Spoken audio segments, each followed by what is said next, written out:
We will soon begin day 2 here at 2024 Global Martial Arts Forum. Continuing from yesterday, we will continue to provide the simultaneous interpretation. So use the device on the desk to be with us in channel 1 for Korean and channel 2 for English. We will soon begin, so please take your seats. Thank you very much.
안녕하세요.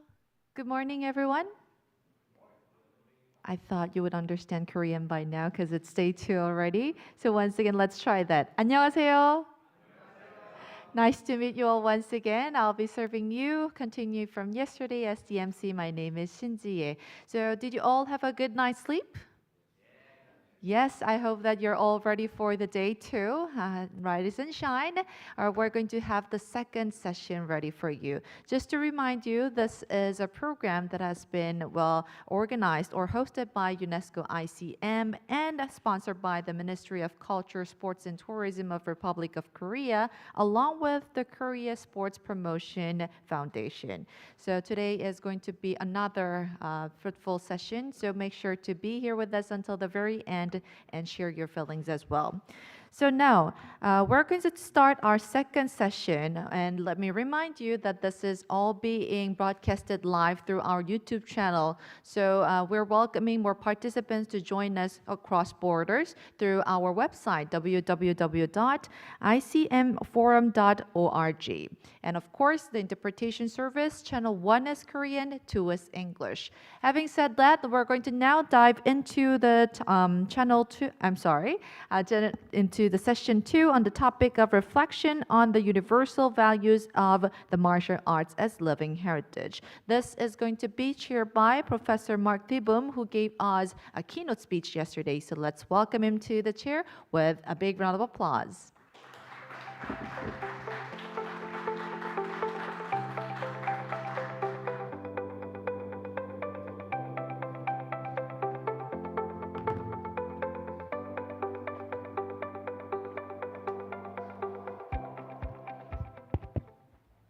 Good morning. Also from my side, I hope you slept well, but you already gave the answer to that.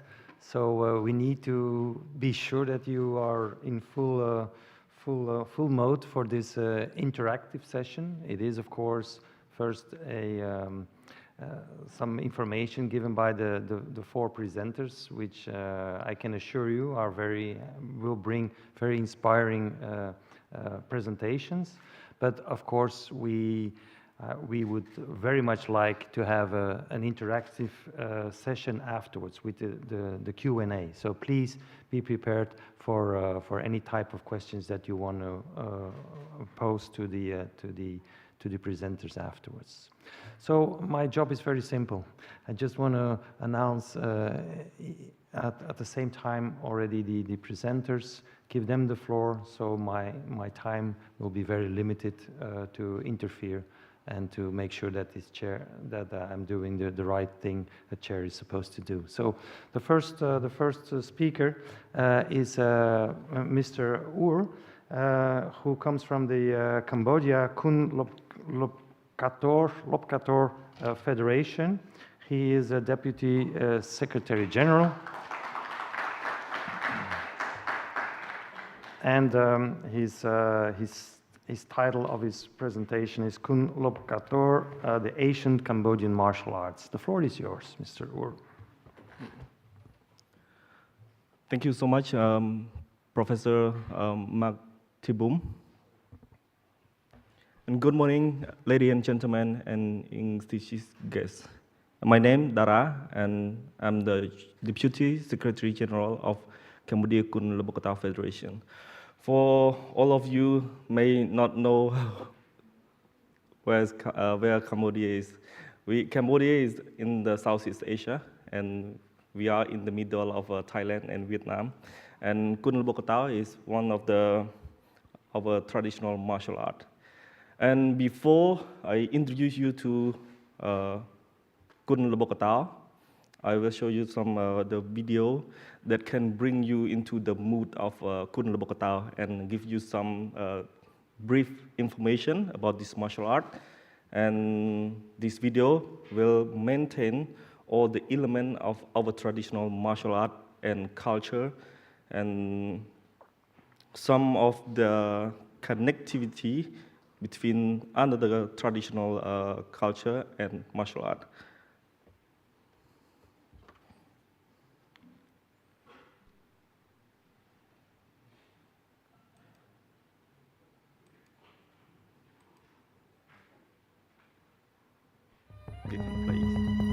Enjoy សំ the លេ show. ងសាំងយុទ្ធគុណដូនតាដាស់ព្រលឹង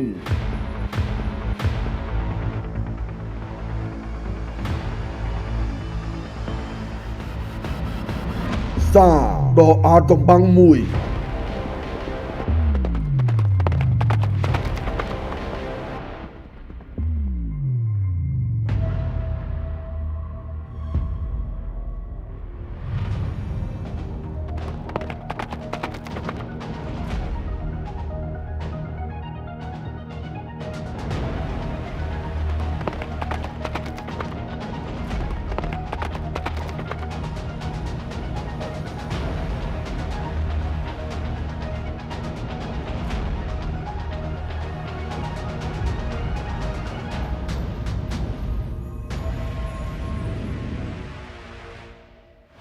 ការប្រកួតកីឡាយុទ្ធគុណចម្រុះខ្មែរបុរាណមានរង្វាន់សម្ដេចបវរធិបតី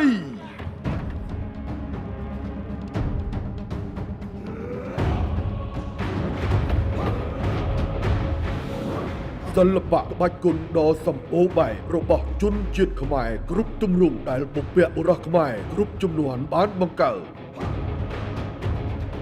ពេលនេះខ្ញុំសូមអារាធនាបារមីសម្ដេចគ្រូស្ដេចនៃយុទ្ធគុណមកគង់ប្រថាប់កាន់ខ្នងរោងមុខដល់កូនចៅខ្មែរគ្រប់គ្នាហោះតាប្រវត្តិសាស្ត្របានចាស់ឆ្លាក់អំពីក្បាច់គុណដែលមានប្រវត្តិរាប់ពាន់ឆ្នាំ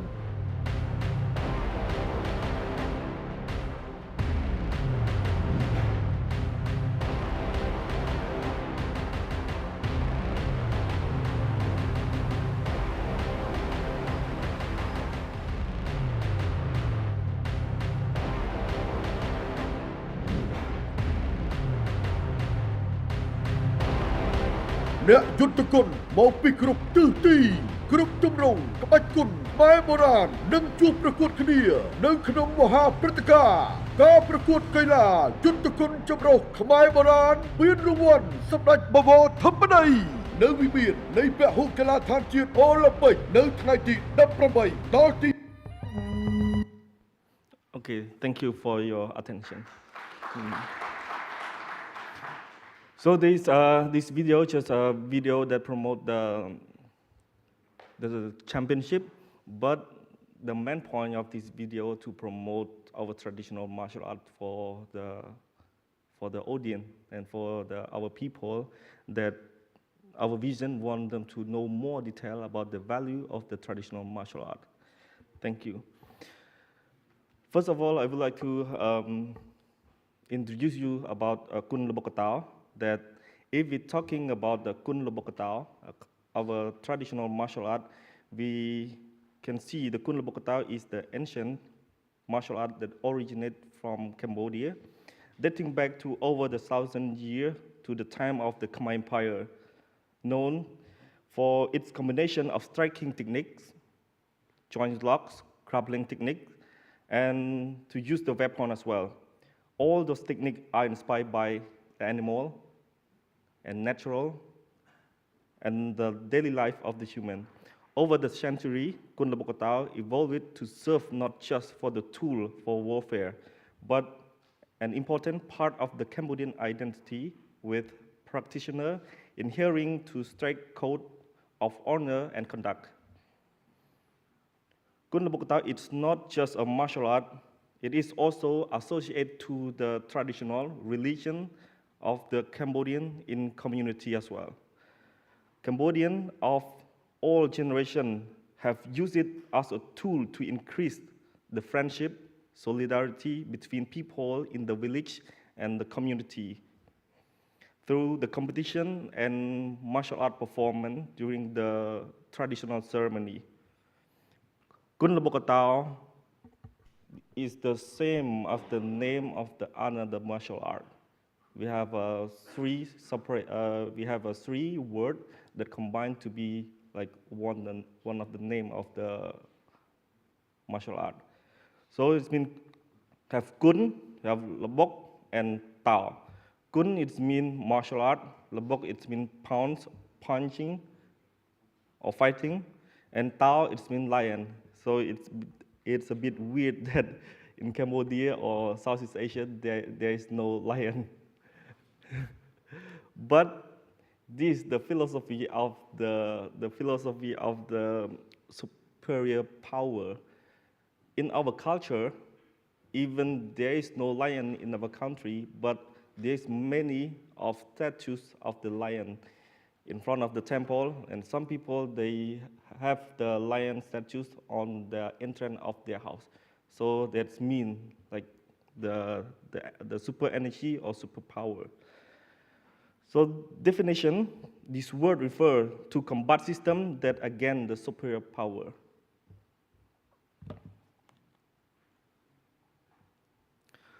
So after this, if we describe about Kun Lebok, we will remind us what happened in the ancient times.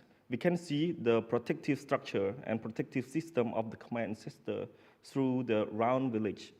According to the archaeologists of the Ministry of Culture and Fine Art, Bontiku, or round village seen 4000 BC, we consider it as a mammoth civilization. They build protective moat, they build the wall from the soil, and especially they create the combat movement to protect their tribe, and defend against the enemy or the beast or the man from another tribe. So the combat movement or fighting for survival developed into martial art. Even though the name of the martial art at that time were unknown, but it is believed that it's the Cambodian martial art that ever recorded. Later, the story have been told that the martial art master went to kill a beast in the forest that often come to harass the village. This particular event is when the name of Kun Lebok was introduced, representing the fighting movement created by the Cambodian people as Kun Lebok, the name of a combat system that fights against the powerful opponent. According to the history record related to the name of the Kun Lebok is found the statues in the temple of Sombo Prekuk province that was carved on the 7th century during the reign of King Isanavarman I, which the statue depicts a man lying down on the ground, and there is another man that's holding the knife ready to fight against the beast that coming to attack. Can you see this? There is one of the men that lying on the ground, and this guy is hold the knife and get ready to protect himself and his friend from attacking of the lion. So these the first statues that describe about Kun Lubokotao in Cambodia. And after Kun Lubokotao have been with the Cambodian throughout the age and evolved from the first period to the next, the compilation and curving of martial arts sculpture are so detailed that we can see the sculpture depicting a fighting between human and animal at Bapun Temple that was built in the middle of the 11th century by King Uttayatit Varman II. So this, sorry. So you can see through this sculpture, there's a man that fights against the animal, and this is a lion as well, and this is the man. So all these sculpture from the first century until the temple was built, that year by year the martial art was described detail.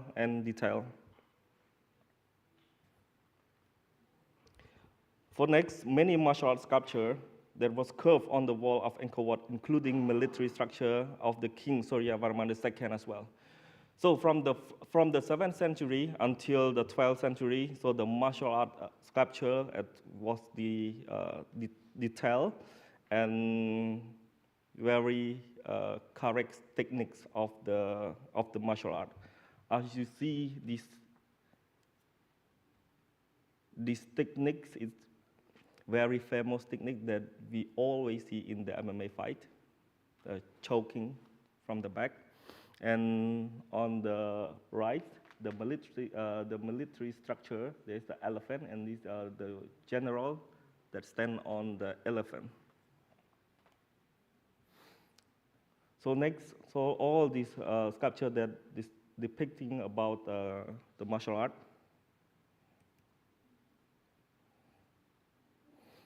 And this, I compare this the sculpture and how the fighter, they fight in real life. Okay, thank you. So in Kun Lubokotao, there's three elements in this martial art. One, we have a bare hand fight, we have a weapon, and we have enchantment. It's more like spiritual or ritual respect to the ancestor. So in bare hand, we have a punchings, we have defending technique, we have kicking technique, we have wrestling or takedown, elbow strikes, and grappling, and knee strike. So all these man techniques are combined to the bare hand of the martial art.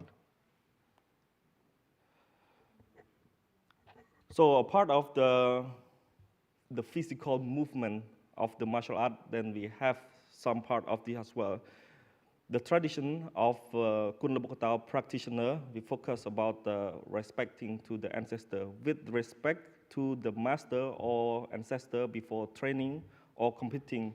Some practitioner offer praying or blessing to the spirit or ancestor for protect and guidance, reflecting to the deep connection between the martial art of Kun Lubokotao and Cambodian spiritual tradition.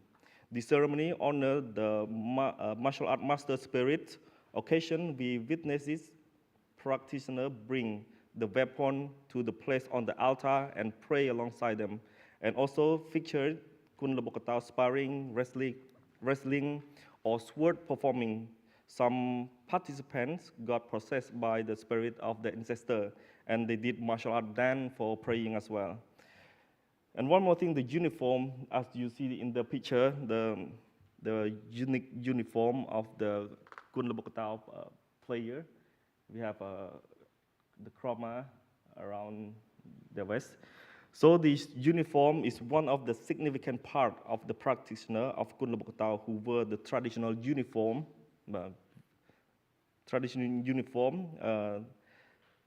that often consisting of chroma, a chakrit scarf tied around the waist or neck, which is an iconic part of the Cambodian identity. The krama also serve as the symbol of the rank or level of the practitioner as well.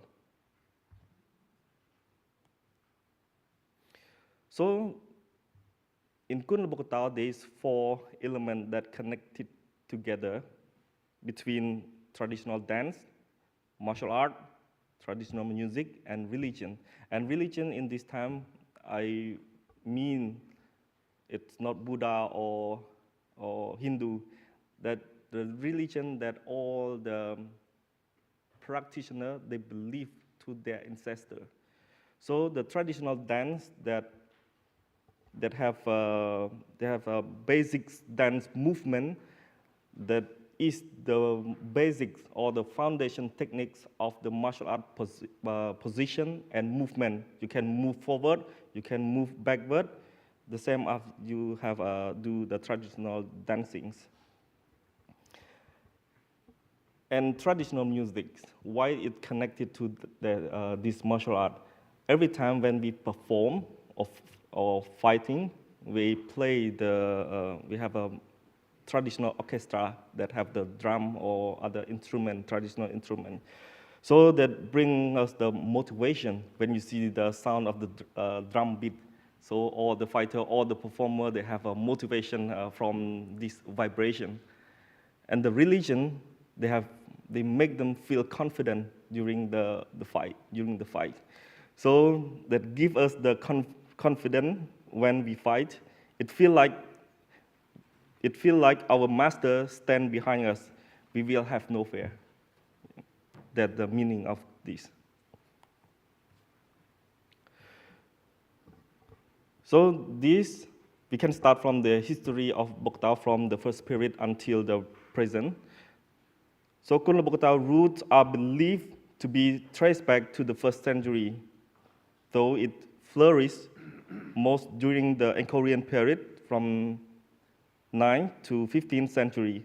At that time, it was not only a martial art that was preserved by the citizen, but it also developed into the military training as well. Warrior of the Khmer Empire, especially during the reign of the king like Suryavarman II, the king who built Angkor Wat, practiced martial art to defend their territory and expand the empire influence. So next, after the Angkorian era, so now we go to colonial era from 19th to early 20th century. During the French colonial era from 1863 to 1953, Cambodia saw significant cultural changes, and many traditional practices, include Kun Bokatao, were marginalized. The martial art faced decline as the country became more westernized. The traditional system of martial art training were gradually replaced by the colonial influence. Despite the colonial suppression, Kun Bokatao continued to be practiced in some rural community and pagoda. But during that era, we can see how Kun Bokatao was developing into modern sport that were less violent, and we compete with the rule and regulation. During Khmer Rouge era, it's near extension.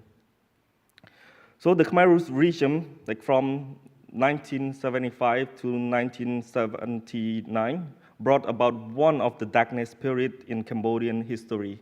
The regime sought to eliminate any cultural expression they saw as a part of the old order. And Kun Bokatao, along with many other forms of Cambodian culture, faced to near extinction.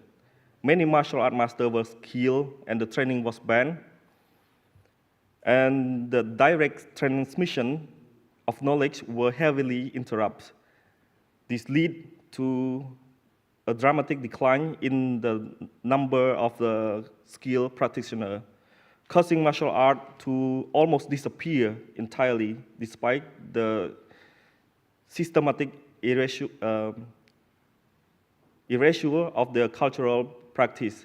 Some masters survive and continue practice Kun Lebo Katao in secrecy, preserving what they could of the tradition.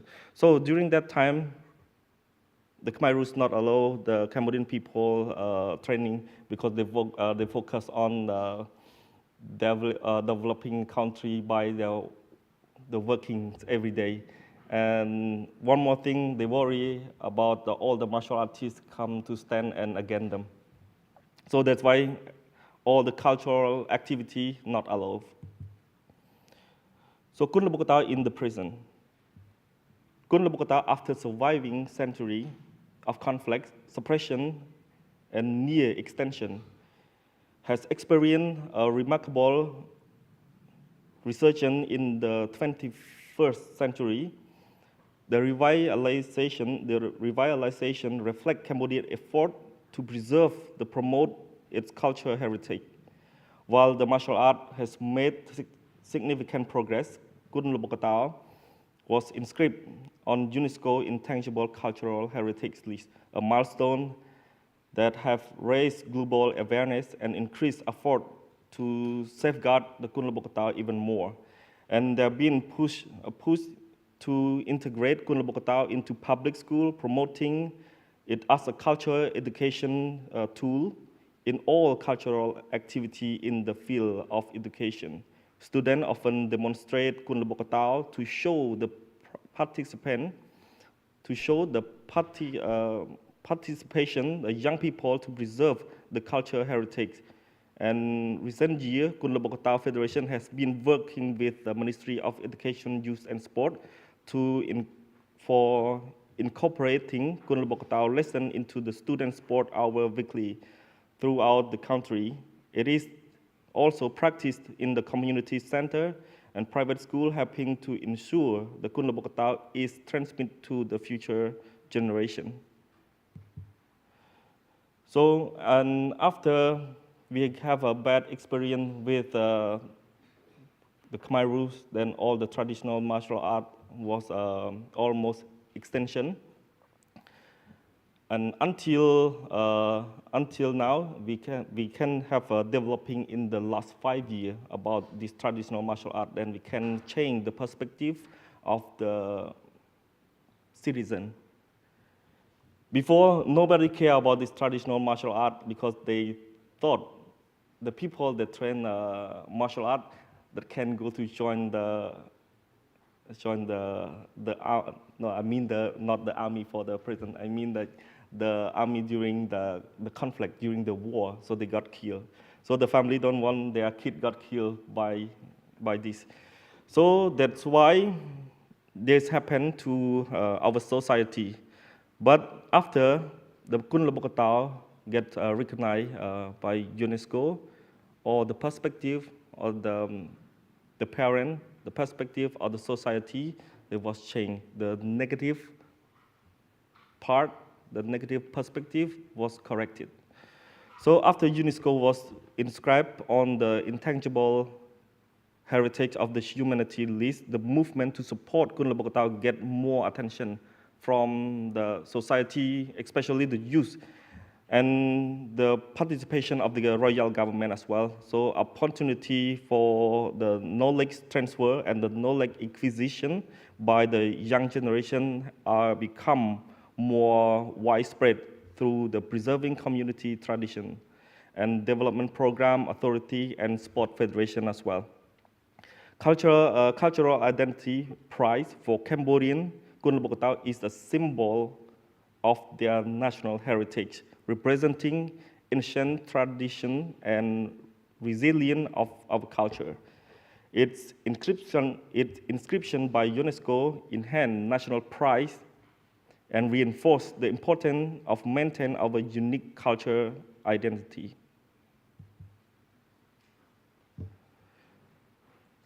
So, promotion of Kun Lebo Katao knowledge, the philosophy embedded in Kun Lebo Katao go beyond just a fighting technique.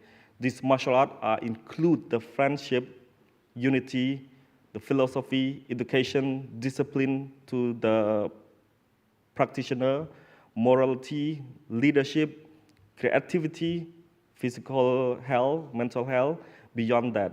Kun Bogota and also showcase spiritual tradition and history, religion, and pride.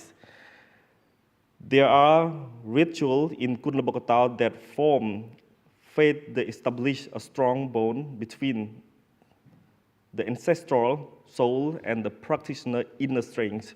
On top of that, practitioners are influenced by the history of the Khmer warrior throughout the history, have produced significant historical movement that illustrate the martial art. History proof of the tactics and methods used in the battle of the ancient temple make Kun Bogota a rich and unique heritage. Global recognition of Cambodian heritage being listed by UNESCO Kun Bogota into the international spotlight. Can you round up, Mr. Ur? Can you round up? Your time is yeah, thank you. done. I will Okay. finish in 1 minute. Yes, please. Thank you. So this Kun Bogota for the changing the perspective of Kun Bogota.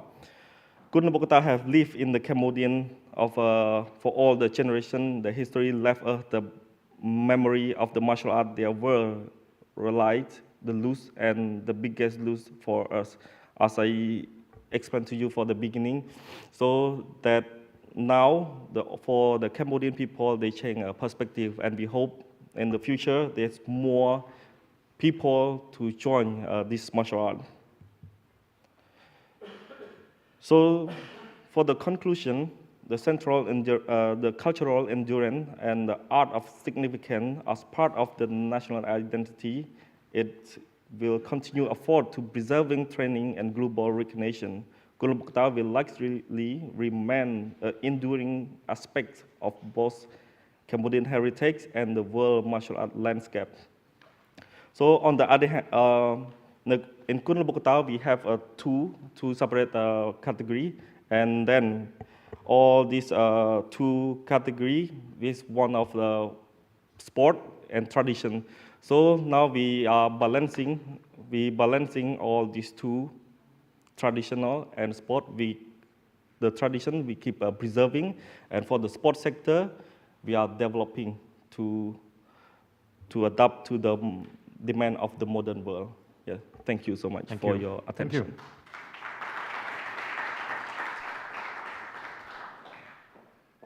Thank you. And now for the next presenter, Dr. Guo Zubin. He is affiliated to the University of Tennessee, Chattanooga, United States, and his position is a professor of medical anthropology. So the floor is yours, Dr. Guo.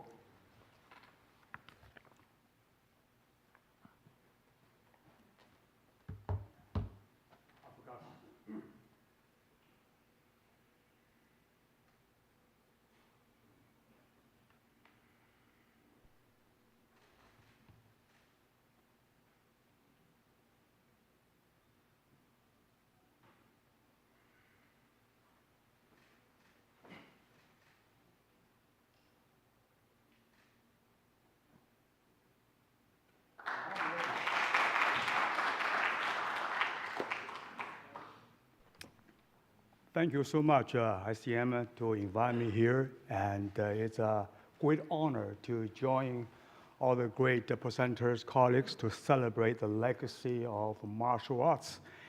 And the recognition of the martial arts as the intangible human cultural heritage is really a profound way to say martial arts has contributed to the humanity, its well-being, and also its sustainability. And to be recognized as by the UNESCO is also a gesture to celebrating the legacy of human ability and to use their wisdom to develop strategies, including martial arts, to adapt to the changing physical and social environment. So this presentation, I'm going to use the wheelchair Taiji as an example, inclusive Taiji as an example, to demonstrate, to showcase the wisdom of martial arts that in transforming human vulnerabilities. And martial arts in general, Taiji in particular in my presentation, are not only born from the human values, but also embedded and practice those values. So from the very beginning, the developing, sustaining human values and shared values for any human group is critical to succeed and of human environmental and social adaptation. So although early human groups developed values specific to their own social, cultural, environmental conditions, and these values are remarkably similar. This value resonate across cross-culturally, highlight our shared humanity and the challenges. So the origin of human value is a complex and a multifaceted subject that intertwine with philosophical thoughts, environmental and social challenges, substance strategies, the development of social organization, and the ways of humans learn about and make sense of life. However, those are the wisdom that grow from humans' efforts to adapt to the nature and the social environment. So those values also provide a human a needed rationale to empower himself, and not only cognitively, but also unified efforts to engage in overcoming nature challenges. So power is the fundamental concept in all human life. And from early on, humans see nature is both the sources of challenge, but also wisdom. Much of the human adaptive strategy, including values, have been influenced and shaped by our experiences with and the knowledge about nature. Throughout human history, many early thinkers, both West and East, recognized the intimate relationship between the ways of the nature world and also human social life. So they advocated that humans are not only a part of nature, but also they are integrated or interconnected with the ever-changing nature world. They're forming a unified ecosystem. So the ability and the power between nature and human are incomparable. Where in nature, its ability and power oftentimes are intangible and immeasurable and everlasting. So the everlasting nature power, according to human early thinking, is a result of its ability to create and regulate changes through a unified and graceful flow. So flow is not only driven by the nature or the Tao of nature, according to the Taoist philosophy, but the flow is also the process of creating power. So therefore, to live with harmony with the nature and our social life, we must learn from the nature.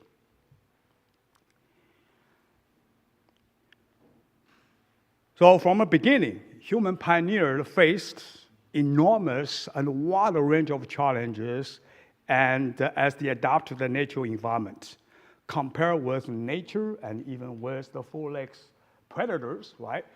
the force and the power of humans is incomparable, are considered as vulnerable and also disabled. However, we rely on unique and gifted mind and the wisdom gathered by it.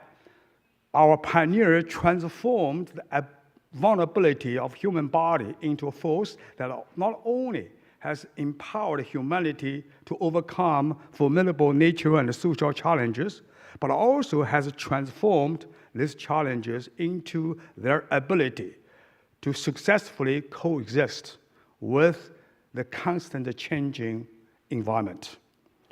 So the emergence of martial arts exemplifies the human creativity in developing strategy to transform their vulnerability into strength, overcoming formidable challenges at both environmental and social level. For human, the indescribable and immeasurable amount of power and ability nature has, its graceful, flowing, and effortless way of demonstrating its power and cultivating a life for all beings become aspiration of early martial artists to develop a form of martial arts to cultivate a power that, like nature, has no limit. As the ancient wisdom prescribes, to achieve the power, one must cultivate a fluid, formless, gentle, calming, centered, and engaged mind. Like the Tao for the natural world, the mind can become the body and effortlessly make the body flow like water. By unifying all parts of the body movements, including breathing, the mind can transform the body into a system, creating a gentle force of 4 ounces power from the vulnerable body to deflect 1,000 pounds of challenge. So this form of martial arts was first categorized as internal martial arts and later on named as Tai Chi Chuan. So shaped by centuries of drastic social changes, wars, uncertainty, Tai Chi Chuan movement have been constantly modified, transformed into a multifaceted mind and body healing and empowerment arts, benefit people of all health conditions and without limit of cultural boundary.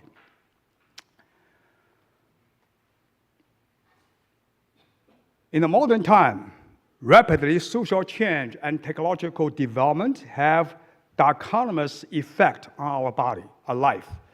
On the one hand, they have profoundly improved economic productivities, social condition, and transformed our life. Still, at the same time, they have intensified the complexity of social structure, engagement, and stratified human ability.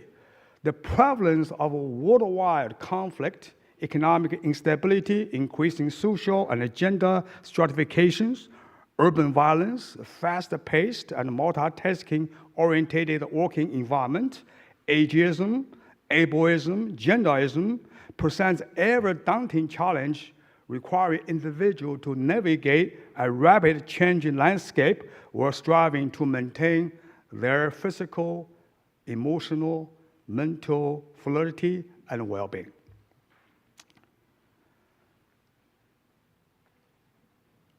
So we pay the big price.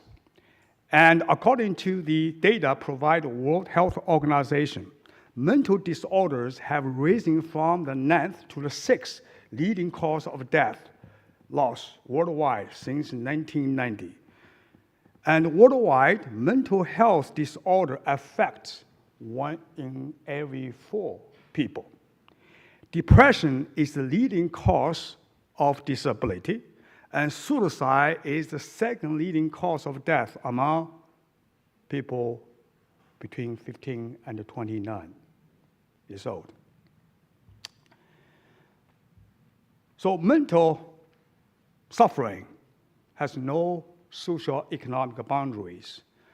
And in developed societies, for example, US, and according to 2021 data, right, and most category in terms of population, mental health sufferings are raised over 20% of population. So currently, there are 386 million of people with disability. According to study, adults with disability report experiencing frequent mental distress almost 5 times as often as adults without disability. So here is a little video clip, about 2 minutes.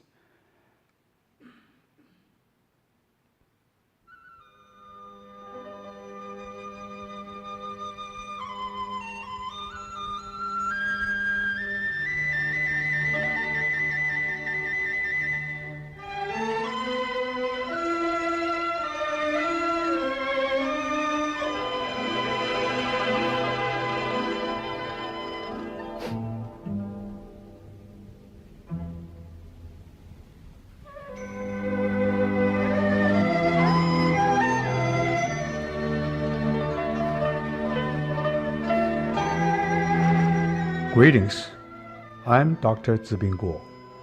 Tai Chi Chuan is a traditional healing and martial arts practice which can offer enormous health benefits to people of all ages and health conditions. This applied Tai Chi Chuan program offers an innovative approach by utilizing the same routines of Tai Chi Chuan movement to benefit people of all physical abilities. The 4 practice modalities illustrated here demonstrate that regardless of the differences of our physical abilities, we can all practice Tai Chi Chuan together to create a flowing, expanded, graceful, unified energy and to empower our mind and body. Our physical conditions or abilities may vary, but they all can be equally effective in serving as a platform of engaging physical, emotional, and social well-being.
All right, thank you.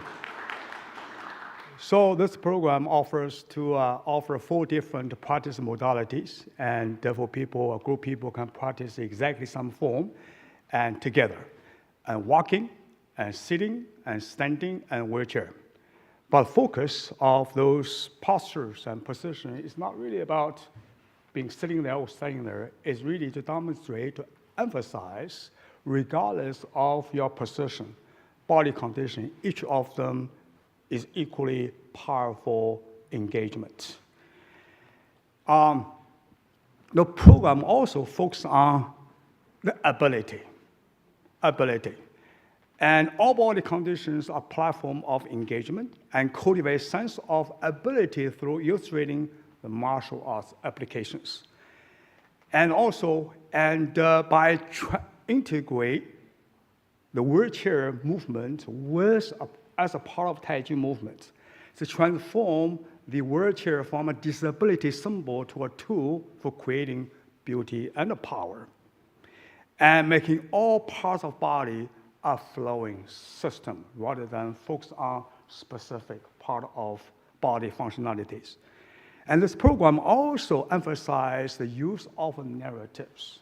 The narratives such as standing like a tree, sit like a mountain, flow like a river, to engage a kind of natural connections between participants. So transform the social mind into the nature mind. So since 2017, and we have implemented the program within the US VA healthcare system to benefit and veterans with disabilities. And since then, this program has been implemented in more than 85 VA medical centers nationwide. And we trained over 1,500 healthcare providers. And also, it became one of the most popular mind-body empowerment program within the VA healthcare system and benefited tens and thousands of veterans with disability. So here I want to share with you some of the feedback perceived from those veterans and healthcare providers. So a sense of healing and well-being are integrated human value. They promote health, resilience, compassion, empathy, hope, and overall life satisfaction, fostering engagement with the individual and the community. So one of the wheelchair Tai Chi Chuan participants shared with us, so practicing wheelchair Tai Chi Chuan was one of the few occasions I did not feel my body pain. And another person says, I often feel numbed and up to the world, what is going on, and what things like that. And just being here helps me reconnect with myself because you have no choice but to feel what you are doing, where you are doing it here. It is very thought-provoking and body-inducing. My first time here, I come in a wheelchair, but now I'm using a cane. It is amazing. The second thematic feedback we received is a sense of ability. So having a sense of ability is essential and part of human experiences and value. It is an intrinsic source of motivation for our social, economic, and family activities, right? Contributing to the personal growth and fulfilling our meaningful life. And one of the veterans in the wheelchair, he says, practicing Tai Chi in the wheelchair is the only time I do not feel I am disabled. And another instructor commented, the wheelchair Tai Chi Chuan provides participants with a sense of transformation and empowerment. The wheelchair or other assistive devices is an integrated part of the movement, adding dynamic and beauty to the form. It turns a disability into capacity, ability. It is powerful and inspiring to watch veterans performing the sequence in unison, all breathing and move as one. A sense of a renewed warrior spirit and martial arts, Tai Chi Chuan, and collective cultivate a sense of confidence, resilience, courage, strength, and positivity, essential for overcoming challenges. So one of the veterans says, even though I was in a wheelchair, I feel that I was so powerful and I could overcome the negative emotions through yielding and redirecting like the bamboo. And another instructor says, though I do not have martial arts background, I know that many veterans I work with do. Often, when an individual experiences an injury or disease that causes disability, they are also left with a sense of vulnerability. The martial arts aspect of this program can restore a sense of strength and counteract the vulnerability that individual with disability may be experiencing. The sense of community and unity. A sense of community and unity is vital to life. Right? It fosters belonging, support, shared identity, cultural preservation, development, and social responsibilities. So one of the veterans says, when I saw everyone in the class in a wheelchair or standing or sitting and using one arm or two arms, flowing together in sync with the music, I feel so happy and empowered. Another instructor commented, in my experiences leading Tai Chi Chuan group practices, veterans are both seated and mobile. And the group come together as one. All veterans have a warrior heart, soul, and spirit. Veterans seated or using a wheelchair in the group report feeling empowered as a part of the group process. A sense of natural connections. And one of the instructors says, one emphasized sit like a mountain, stand like a tree, or flow like a river. I found many participants were able to increase a sense of internal local control, self-efficacy, and self-empowerment. Another participant says, driving home after the class, I was completely at ease.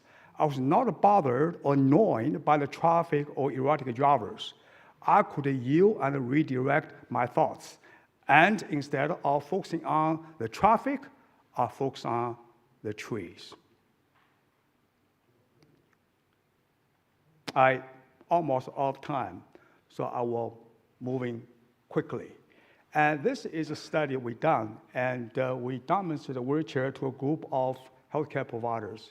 They didn't have any Tai Chi experiences, and then asked them to provide 3 impressions they have about the wheelchair Tai Chi. So this is kind of statistics. And the most commonly mentioned is a flow, second is power, and third is a calm, fourth is mindfulness, and fifth is sense of beauty. Think about it. Why people in a wheelchair oftentimes least associate themselves with sense of beauty, with any of those, right? So, and the flowing movements and can transform that kind of ability. All right, so I want to move to last one. Be water, my friends. And later, Bruce Lee, many of you heard his name, and said once, empty your mind and be formless and shapeless like water. Now you put water in a cup, it becomes the cup. You put water into a bottle, it becomes a bottle. If you put it in the teapot, it becomes the teapot. Now water can flow, it can crash. Be water, my friend. Thank you. Thank you, Dr. Guo. I'm sure there will be questions for you and the first speaker, but we want to move on to the next presentation from Mr. Lee, who is affiliated to the Korean Traditional Archery Culture Society, and he's a council member of this society. The floor is yours, Mr. Lee. Thank you, Mr. Chair. Good morning, distinguished participants, ladies and gentlemen. My name is Lee Seung-hwan.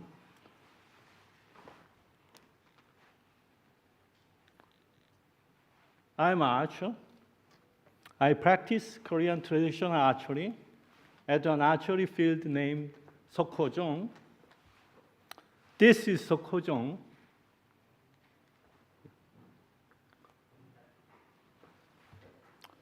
It is one of the most historic and beautiful archery field. It is located on Namsan Mountain in Seoul. I hope you could visit there during your stay in Korea or in the near future. This is me.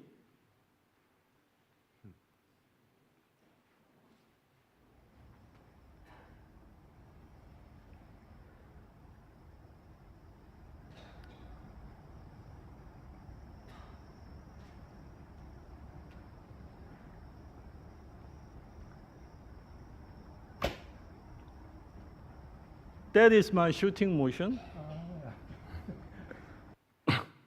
I love to practice archery in the night.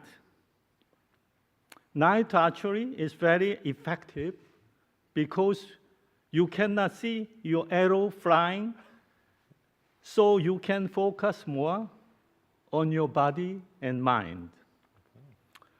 I began to learn Korean traditional archery since the autumn of 2013. Before then, I worked for Korea National Commission for UNESCO for 30 years and served as director of UNESCO APSEU, Asia Pacific Center of Education for International Understanding, between 2008 and 2012. After retirement, I fell in love with Korea traditional archery. I spent most of my time to practice archery. Now, I almost forget to speak in English.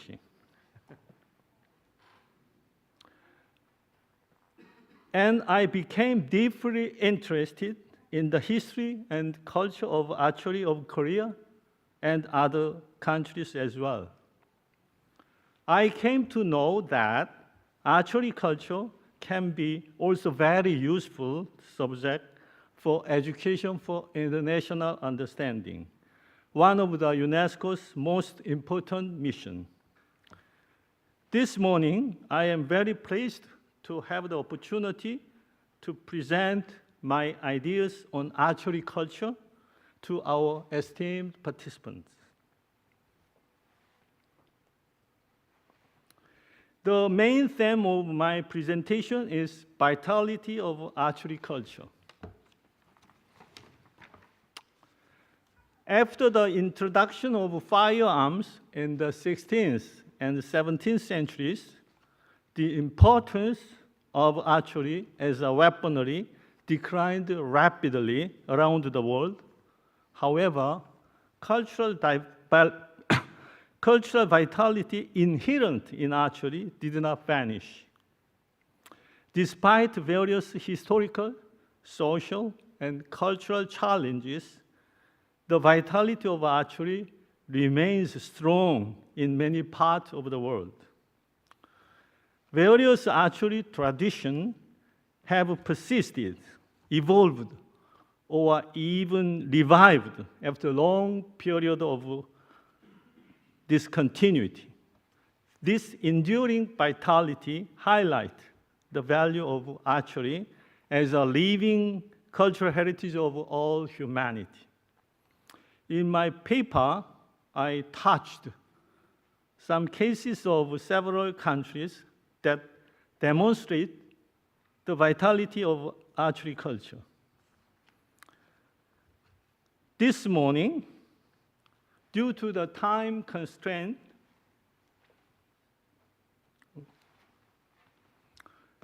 I just wish to mention on the Korean traditional archery. Then I will suggest two important characteristics of archery is universality and diversity.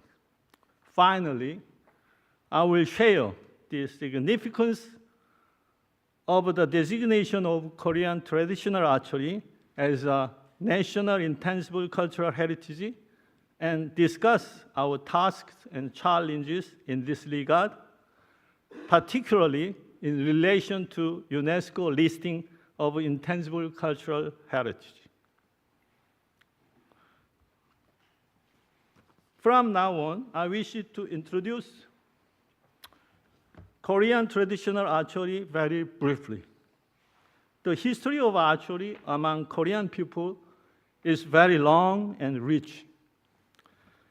Depiction of archery can be found in the Bangude petroglyphs in Ulsan, located southeastern part of Korea. It is estimated to be 7,000 years old. Mural from Goguryeo tomb of 5th century show a wonderful archery hunting scene. Many historical records describe Korean people as skilled, both making and using bows. Notably, gakgung, is Korean hornbow, is praised for its exceptional performance and elegant design.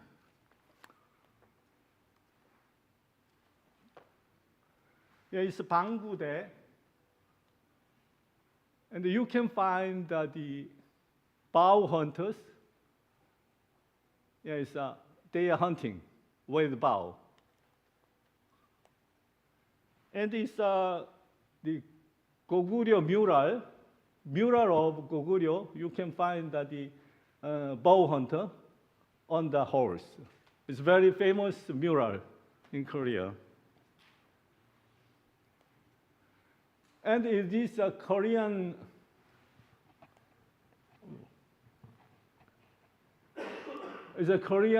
hornbow, very beautiful, unstrung. It's a Korean bow strung. Korean archery played a crucial role in military context. However, its significance extended beyond the military functions, evolving to serve ceremonial purposes as well. Archery became a key element in communal rituals and festivals enjoyed by all community members, regardless of age or gender. The educational significance of archery has also been recognized and increasingly emphasized. During the Goguryeo period, young students at the Gyeongdang, it's a youth school at that time, were taught both Confucian classics and archery. Archery was a very important educational subject at that time. During Joseon Dynasty, archery was further developed, not only for training the mind and body, but also for cultivating a righteous and virtuous person.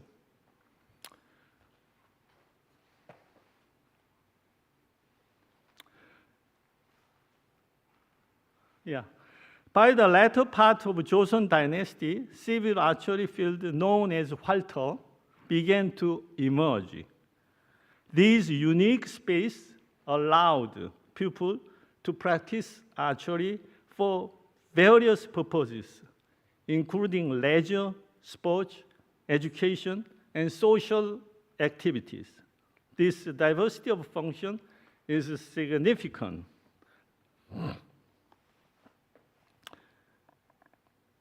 Why Korean archery has survived without interruptions? In Hwalto, archers shoot arrows at a target set 145 meters away, one of the longest distance in target archery worldwide. This long-range practice is thought to be effective for forgetting the target and focusing your mind and body more. Most Hwalto are managed by their members with some support from local government. As of 2024-23, there are 393 such ranges across the country, with 32 of them being over 100 years old. Although archery is flourishing, the focus recently moved toward competitive target shooting. It raises concern that cultural and educational values inherent in traditional archery are gradually being lost. However, fortunately, the government recognized the cultural significance of Korean archery by designating it as a national intangible cultural heritage on July 30th, 2020. It's a very historic day.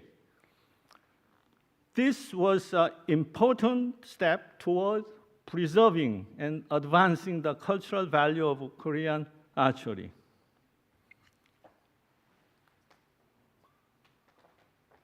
As a fighter named Hwang Hak-jung, very historic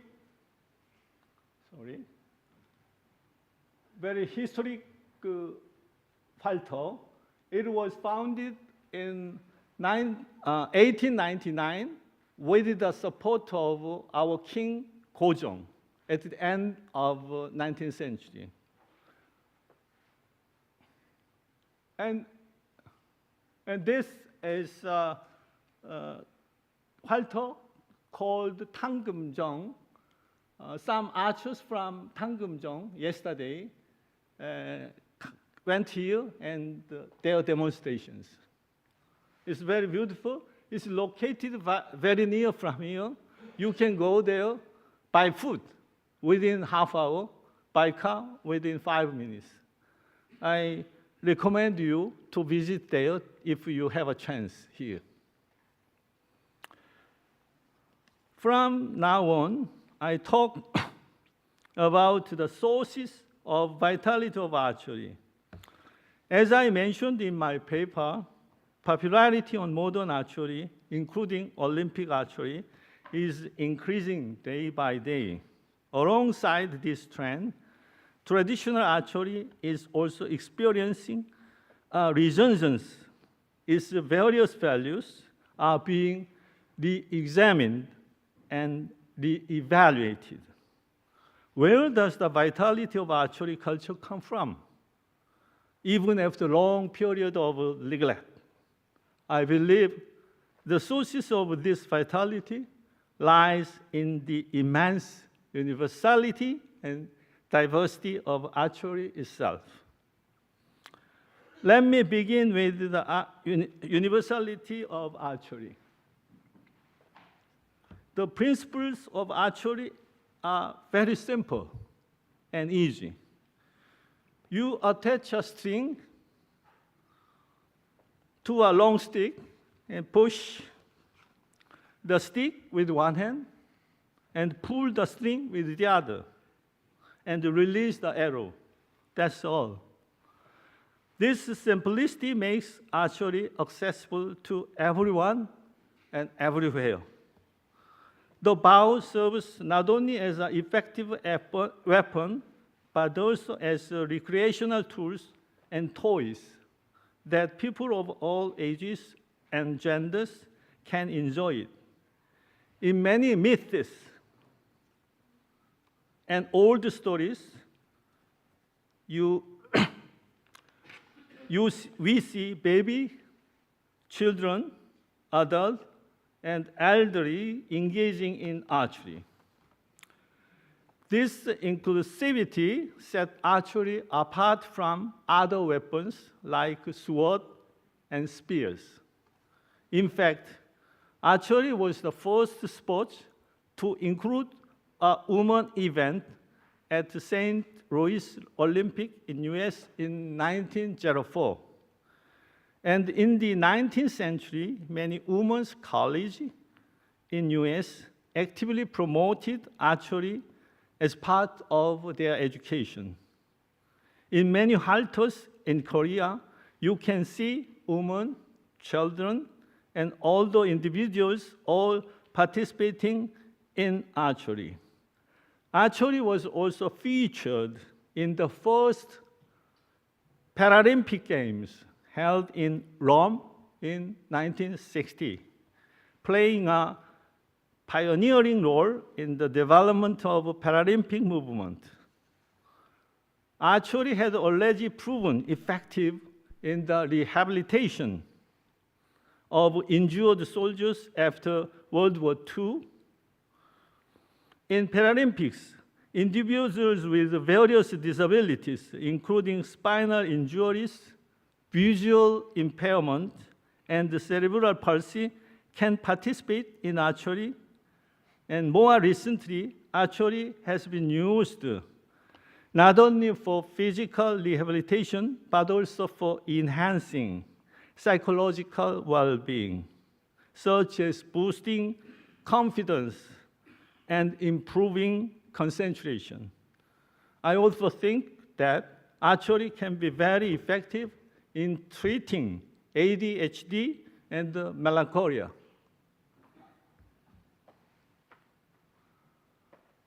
And these are the archery picture who are the elder people enjoying. The children, and this is the women archers who participated in the 1904 Olympics held in St. Louis in US. It's Rome Paralympic Games, 1960.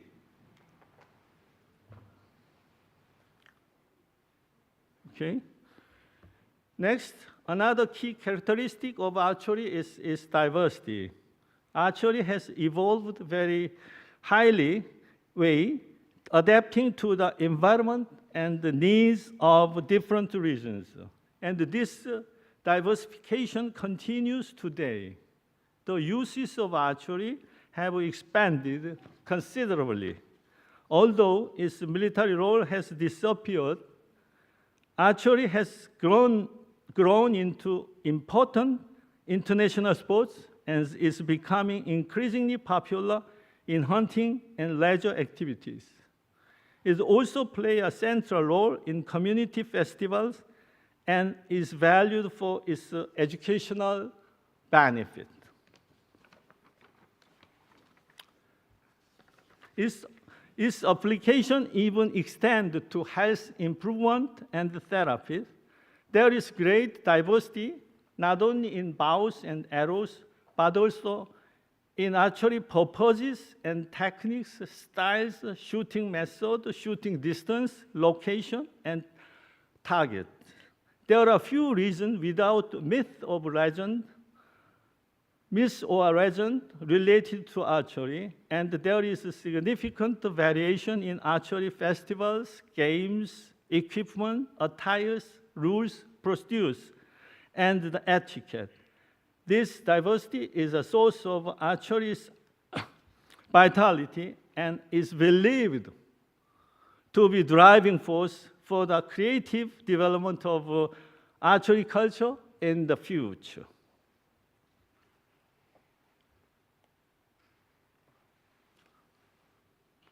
Yeah. Now, please let me turn to the final theme of my presentation, the significance of Korean archery's designation as a national intangible cultural heritage and the future challenges. On July 30, 2020, Korean traditional archery was designated as National Intangible Cultural Heritage. The Cultural Heritage Administration stated archery is a cultural practice that exists not only in our country, but also worldwide. However, Korean archery has uniquely maintained its tradition from the ancient times to the present day. The method of making and handling bows, technique of shootings, and the attitude and mindset during archery all represent the cultural heritage unique to our nations.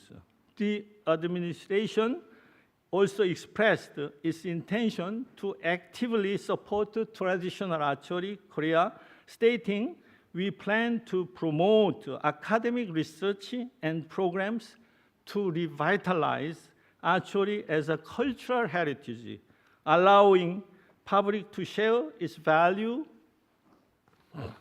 and participate in its preservation and conservation." Many archery organizations and members, including Korea Traditional Archery Association, warmly welcomed the designation. They hope that this recognition will increase interest and pride in the cultural aspect of Korean archery and facilitate the widespread sharing of archery culture both domestically and internationally. In 2021, Korean Traditional Archery Culture Society was established to promote research and educational activities for the preservation and the development of archery culture. I am one of the founding members of the society, and currently I am serving as a board member. The society is also working to strengthen the international cooperation in the field of traditional archery. Last September, it organized a big Korean delegation to participate in the 5th World Nomadic Games held in Astana of Kazakhstan. Thank you for the Kazakhstan, the host. Also, it's co-organized a special seminar on traditional archery as a shared heritage in cooperation with UNESCO GMAF. I wish to take this opportunity to thank my next speaker, Mr. Kim Dok-sun of UNESCO GMAF, for his great support in organizing the seminar in Astana. Now let me turn to the matter of UNESCO listing of intangible cultural heritage.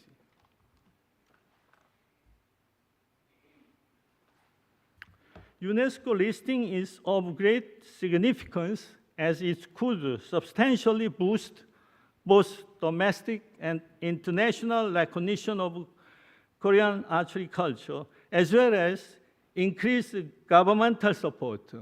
However, there is intense competition among various cultural heritages candidates within the country seeking UNESCO listing, which requires significant resources and time for preparations. When considering the approach for UNESCO listing, it may be worthwhile to explore the possibility of collaborating with other countries that share common archery culture to pursue a joint inscription. For example, Korean archery shares several similarities with the archery tradition of Central Asia region, including the use of gakgung, home bow, in short bow, dangung, and the thumb draw techniques, suggesting a history of significant cultural exchange between us. In the nomadic culture of northern regions, mounted archery was highly valued, which necessitated use of short bow, and the gakgung was a powerful short bow, and the thumb draw technique was developed to safely draw such a strong bow. Beyond this shared characteristic in bows and techniques, there are also numerous myths and stories related to archery. Archery plays a vital role in community rituals and festivals. It has served various educational functions. However, information about these shared archery cultures remain very basic and very limited. Therefore, joint efforts are needed to conduct more diverse, in-depth, and systematic research or comparative studies, particularly focusing on regions with shared cultural heritage. These efforts would be helpful not only for joint inscription of UNESCO listing, but also for strengthening the sense of historical and cultural solidarity among us. Hoping this kind of cooperation in traditional archery will restore the disconnected cultural ties and forgotten solidarities and friendship among us, I wish to conclude my speech. Thank you very much for your attention. Thank you. Thank you, Mr. Lee. Again, there will be questions at the end, but I would like to give the floor to Mr. Kim who is a PhD candidate and who works for the UNESCO International Information and Networking Center for Intangible Cultural Heritage in the Asia-Pacific region under the auspices of UNESCO. He is the Director of Strategic Development Office. The floor is yours, Mr. Kim.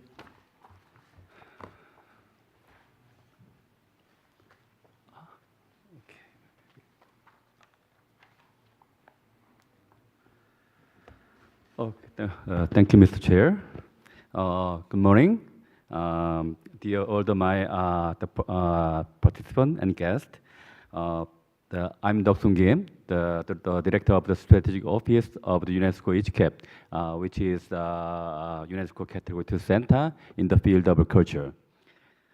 Today, I would like to make a presentation on with the topic of joint inscription of the serum and then international intercultural understanding and peace.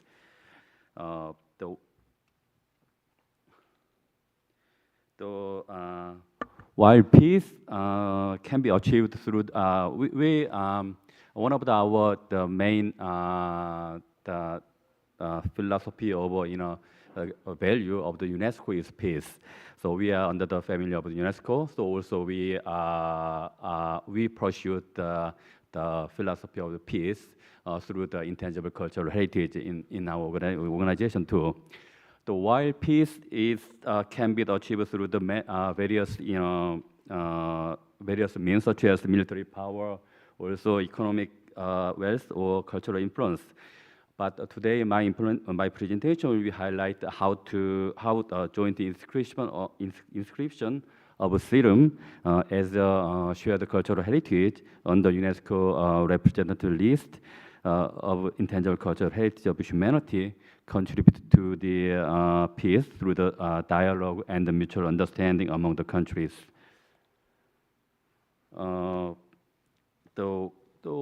But what is peace? What is the peace we truly seek? Is only the absence of war? UNESCO is established after World War II in 1949. Is an international organization dedicated to the achieving the global peace. The UNESCO Constitution said that since the war began in the mind of the man, it is in the mind of a man that defense of peace must be constructed. Highlight the importance of the education and science and culture in preventing war and building the peace. Also, one of the Norwegian peace scholar Johan Galtung provides some of the profound definition of the peace by categorizing the violence into direct or structural and cultural violence. According to the Galtung, and then when a structural and cultural violence are eliminated, and so society experience creative transformation that foster mutual understanding, friendliness, and harmony, we can achieve the what he called positive peace. It is in the realization of the state that we can say we are truly on the path of the peace.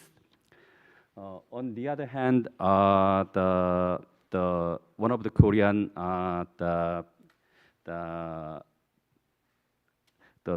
people, the Baekbom Gingu, emphasized that culture is the power to bring happiness oneself and others. He emphasized the importance of culture as a means to achieve the peace, expressing his hope that Korea would cultivate the power of culture rather than relying solely on economic or military power. Therefore, culture serves as a vital tool for fostering a mutual understanding. However, the mutual understanding is not automatically achieved through the culture alone. It is when culture engaged in open exchange and collaboration in various ways that dialogue and understanding are truly promoted. I firmly believe that this kind of intercultural dialogue and understanding play a crucial role in resolving conflicts through the non-violence means. In this context, I believe that joint inscription of the shared cultural heritage on UNESCO representative list of the intangible cultural heritage of humanity provide a framework for the mutual understanding and cooperation. Joint inscription process enhance the crucial cultural identity shared by the participating country and reinforce the necessity of the cooperation.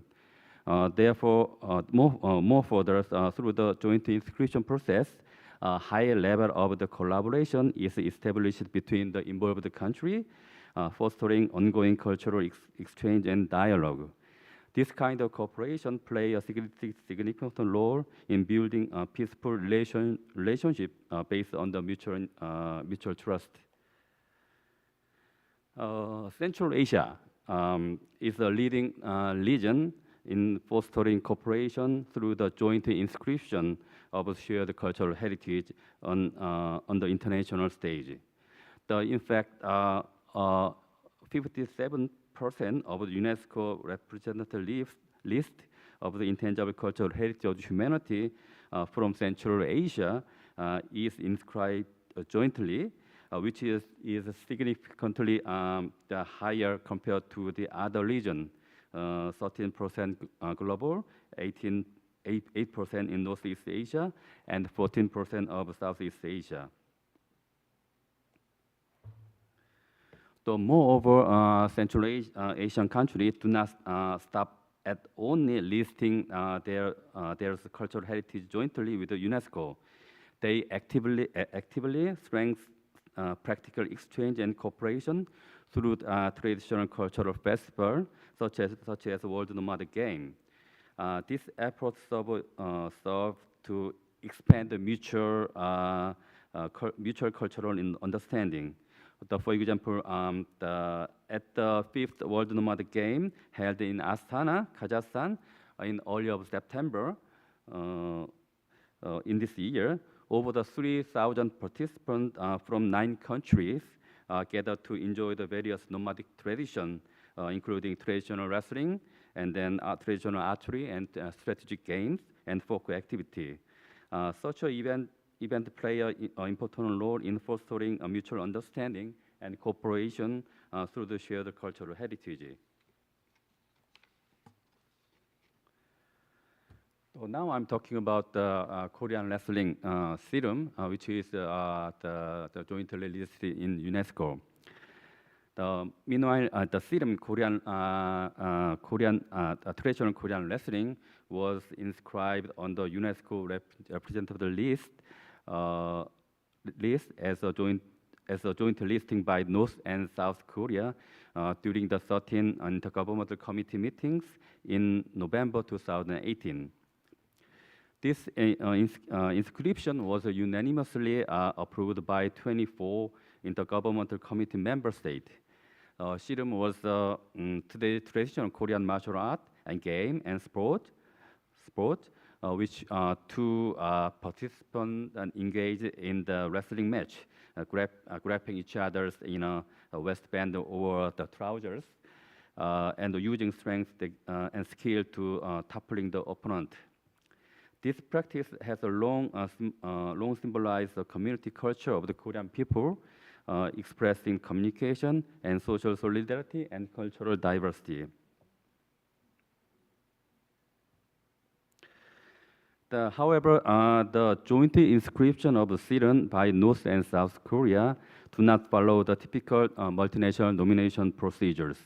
Initially, both Korea submit separately, submit the application separately, but it became the first case of joint inscription due to the political context of the peace and reconciliations.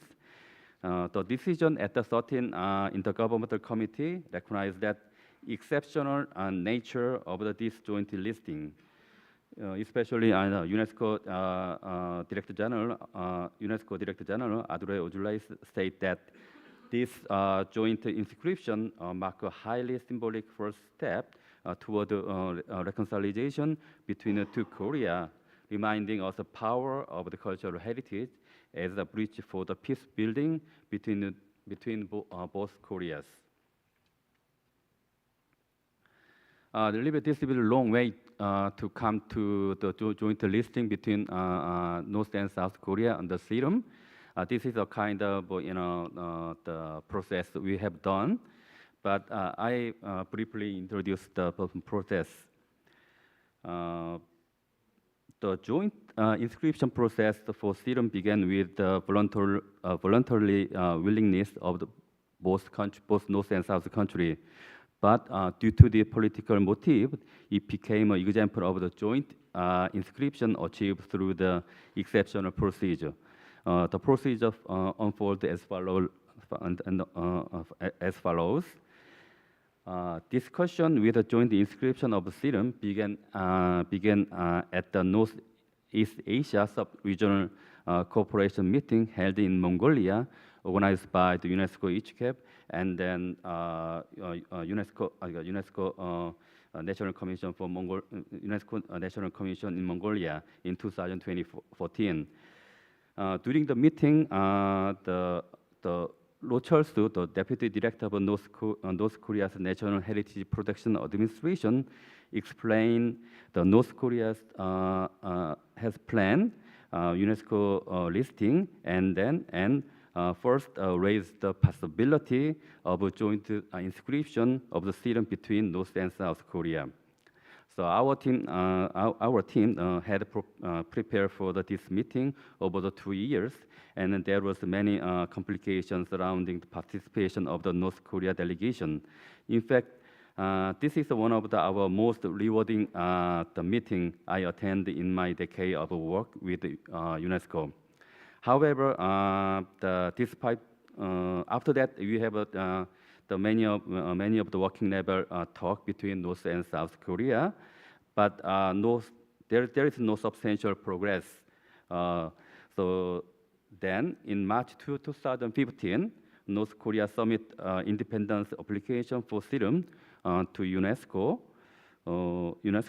However, the 11th Intergovernmental Committee meeting in 2016, North Korea's application was deemed to require the supplementary information, and North Korea submitted the revised application in 2017 again. Under the UNESCO review regulation, both South Korea's application submitted in 2016 and North Korea's revised application submitted 2017 was evaluated simultaneously 2018. In April 2018, Inter-Korea Summit was held in Panmunjom, fostering the mood of reconciliation between North and South Korea. During the President Moon Jae-in state visit to France in October, Adure Ojulai and the Director General of UNESCO proposed the joint inscription between North and South Korea. Following this discussion regarding the joint inscription progressed rapidly with UNESCO convey being dispatched to the Pyongyang, North Korea. Finally, at the 13th Intergovernmental Committee, member state emphasized that traditional Korean wrestling shared similar cultural and social significance in both Korea in terms of transmission and practice. Additionally, the decision was viewed as contributing to the peace and reconciliation on the Korean Peninsula, leading to the unanimous decision for the joint description. This is a little bit long story, but finally, an exceptional process between North and South Korea was carried out due to political motivation, resulting in the successful joint inscription of Sirum as a shared cultural heritage. This serves as a fitting example of UNESCO goal to protect intangible cultural heritage through the international cooperation. But after that, what happened? What happened since Sirum was exceptionally inscribed as a symbol of the peace and reconciliation between North and South Korea. Unfortunately, since the joint inscription in 2018, there was no any actual exchange and cooperation between two Koreas regarding the Sirum. While the break of the COVID-19 in 2019 posed a physical challenge to interaction and collaboration, but the situation has largely been influenced by the political circumstance between the two Korea. Actually, the breakdown of the North Korea and US summit in Hanoi in February 2019 caused to make the cooling of the reconciliation atmosphere, and then since then no progress has been made in terms of cooperation on Sirum. This illustrates the limitation of the joint inscription as a symbol of the peace and reconciliation, showing how political tension has hindered any further exchanges.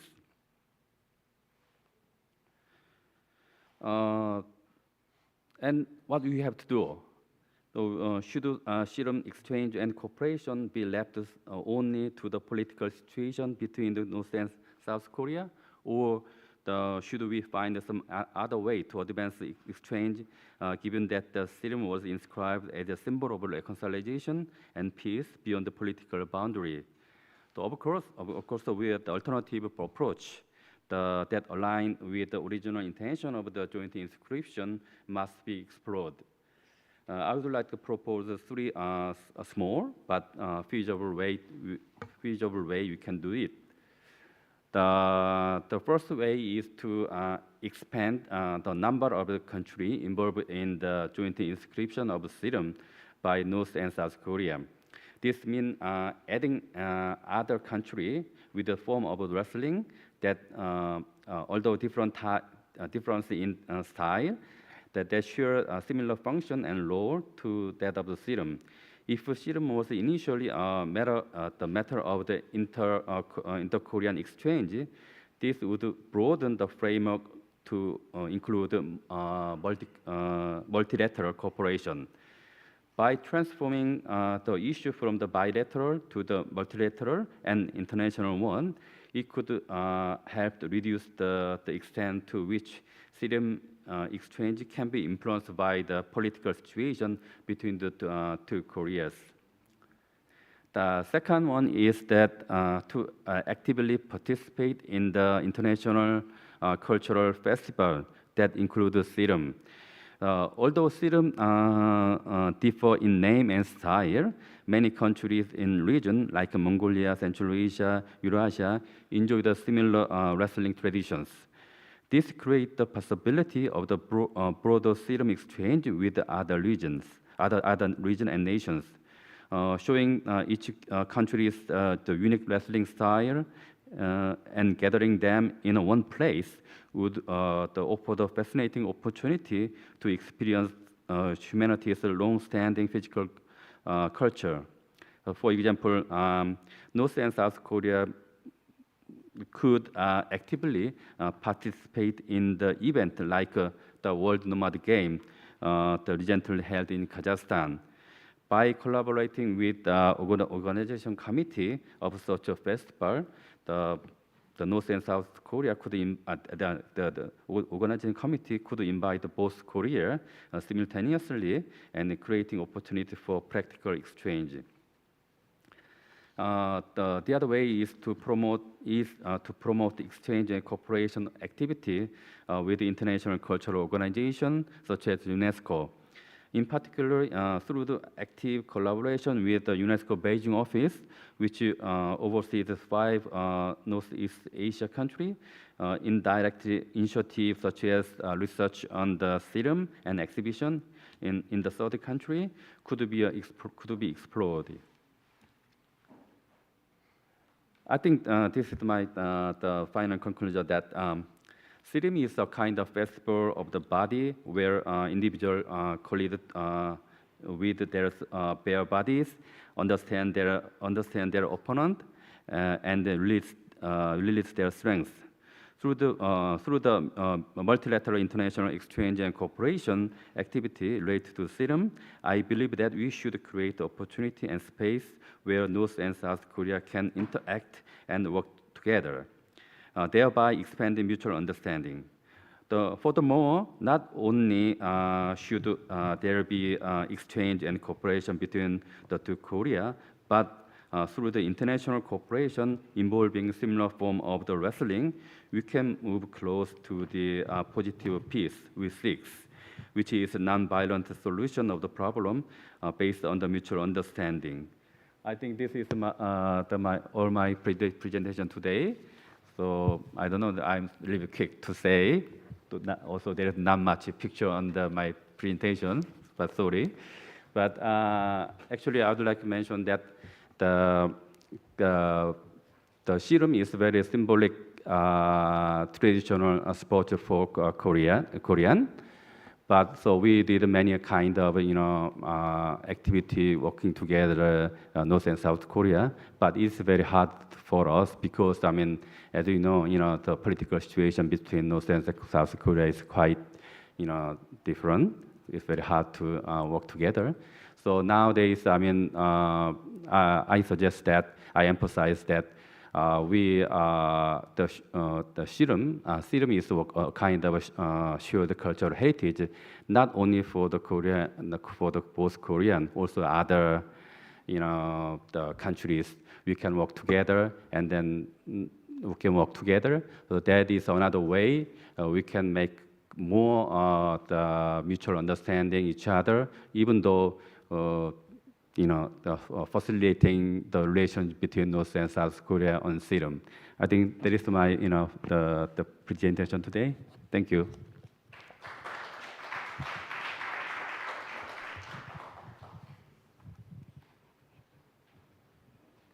Yeah, so that was all the presentation delivered by the 4 presenters, and now we're going to welcome all the presenters as well as the chair to join us on the stage for a little panel discussion as the Q&A. So why don't we welcome them once again with a big round of applause.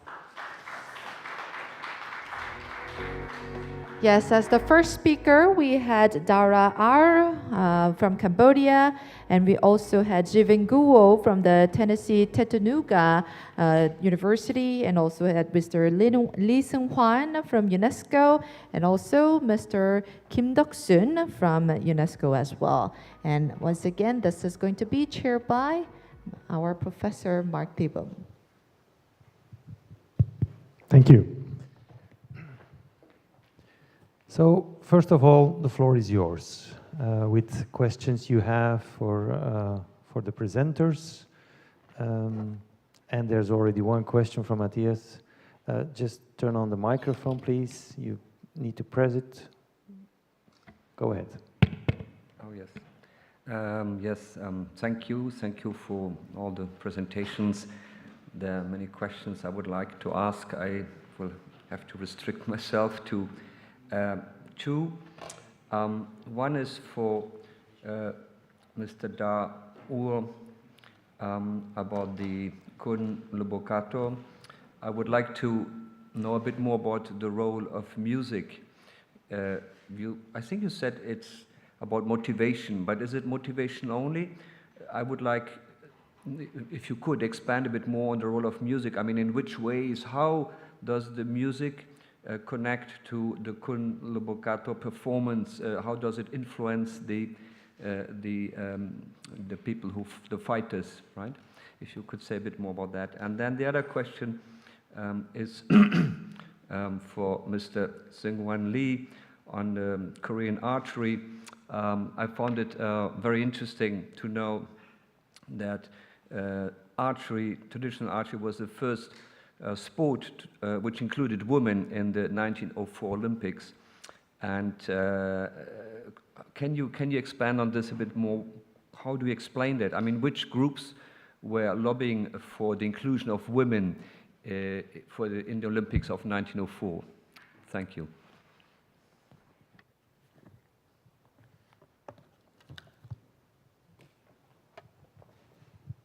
Yeah, thank you so much for your question. So, for the music that connected to the spirit of the fighter and the performer of our traditional martial art, so it's hard to explain that we don't have the music play. But I try to explain you to make you more easy to understand the music. In Kun Lebokotao, there is many different of the musics. One like before you fight, you pray. Like the rhythm of the music, it's more soft, slow. It seems like you are connected to the spirit of the ancestor or of the master, something like this. But after, when you fight, the rhythm and the beat is different. It's more attracts. And when you start slow, the beat and the rhythm of the traditional instrument, the beat is slow as well. When the fight just start like attack, and the rhythm, it's more faster and faster. So all this kind of traditional music with a traditional instrument that connected to the feeling, connect to the spirit of the player. I have experience with this. When I was an athlete, I got injured in my hand. And during the competition, I have no choice. I need to compete. And my left hand, it was hurt.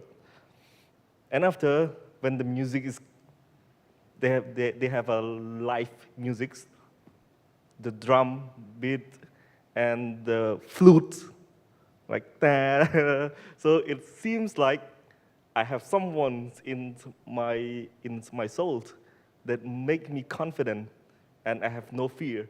So I start to compete. So that's why we said Kun Lebokotao. We show the spiritual and connected to the traditional culture of our nation. Thank you.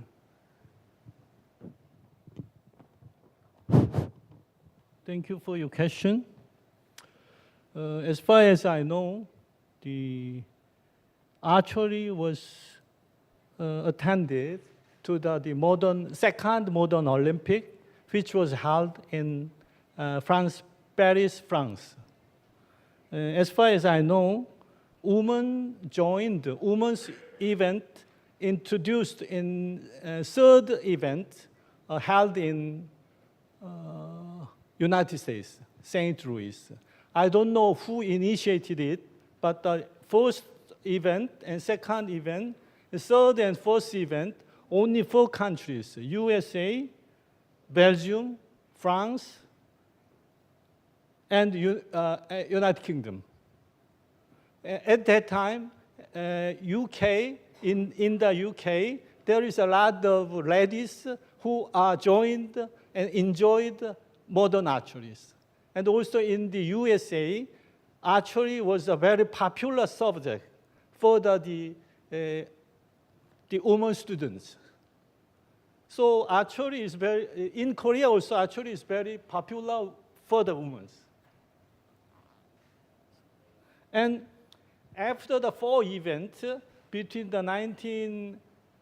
900 until before the start of First World War, but 4 countries insisted their cultures, their style.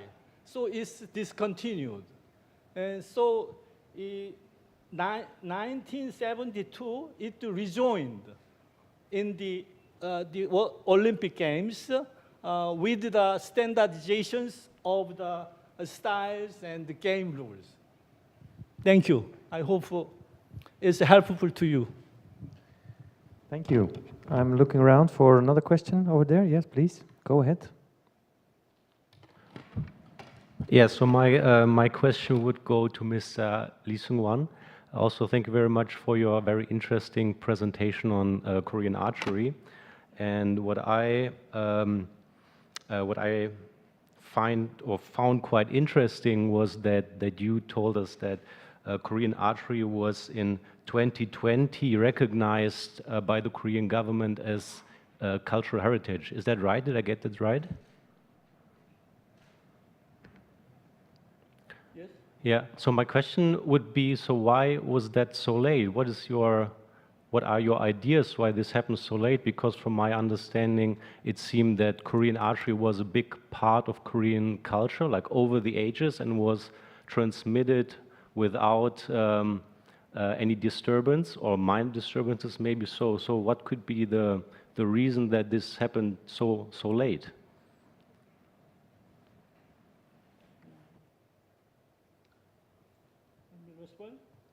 Yes, please. I think it is my opinion that the Korean traditional archery is very well known to the Koreans. So we think it's natural for us to enjoy Korean traditional archery. So we didn't think it needed to be inscribed as a national the cultural heritage. But later, the Korean traditional archery little moved to the sports aspect. So some people worries we are getting forget or lose the cultural aspect of our traditional archery. So that is one of the reasons later we recognize to inscribe it as a national cultural heritage is important. That's my answer. Thank you. Thank you. There's another question. But before we continue, I just want to point out that there's 4 presentations. So there are 2 other people that also have made a presentation. So go ahead. Hello, thank you, Prof. My name is Muhammad Shukri from Malaysia. Actually, my question would be in respect to Dr. Goh. What is the major setback in practicing martial arts among disabled persons? How you overcome and how you going to relate with the philosophies of Tai Chi Quan? The major setback of practicing martial arts among disabled persons, and how you overcome it, and how you integrate the philosophies of Tai Chi Quan in practicing Tai Chi Quan among disabled persons? That's a great question.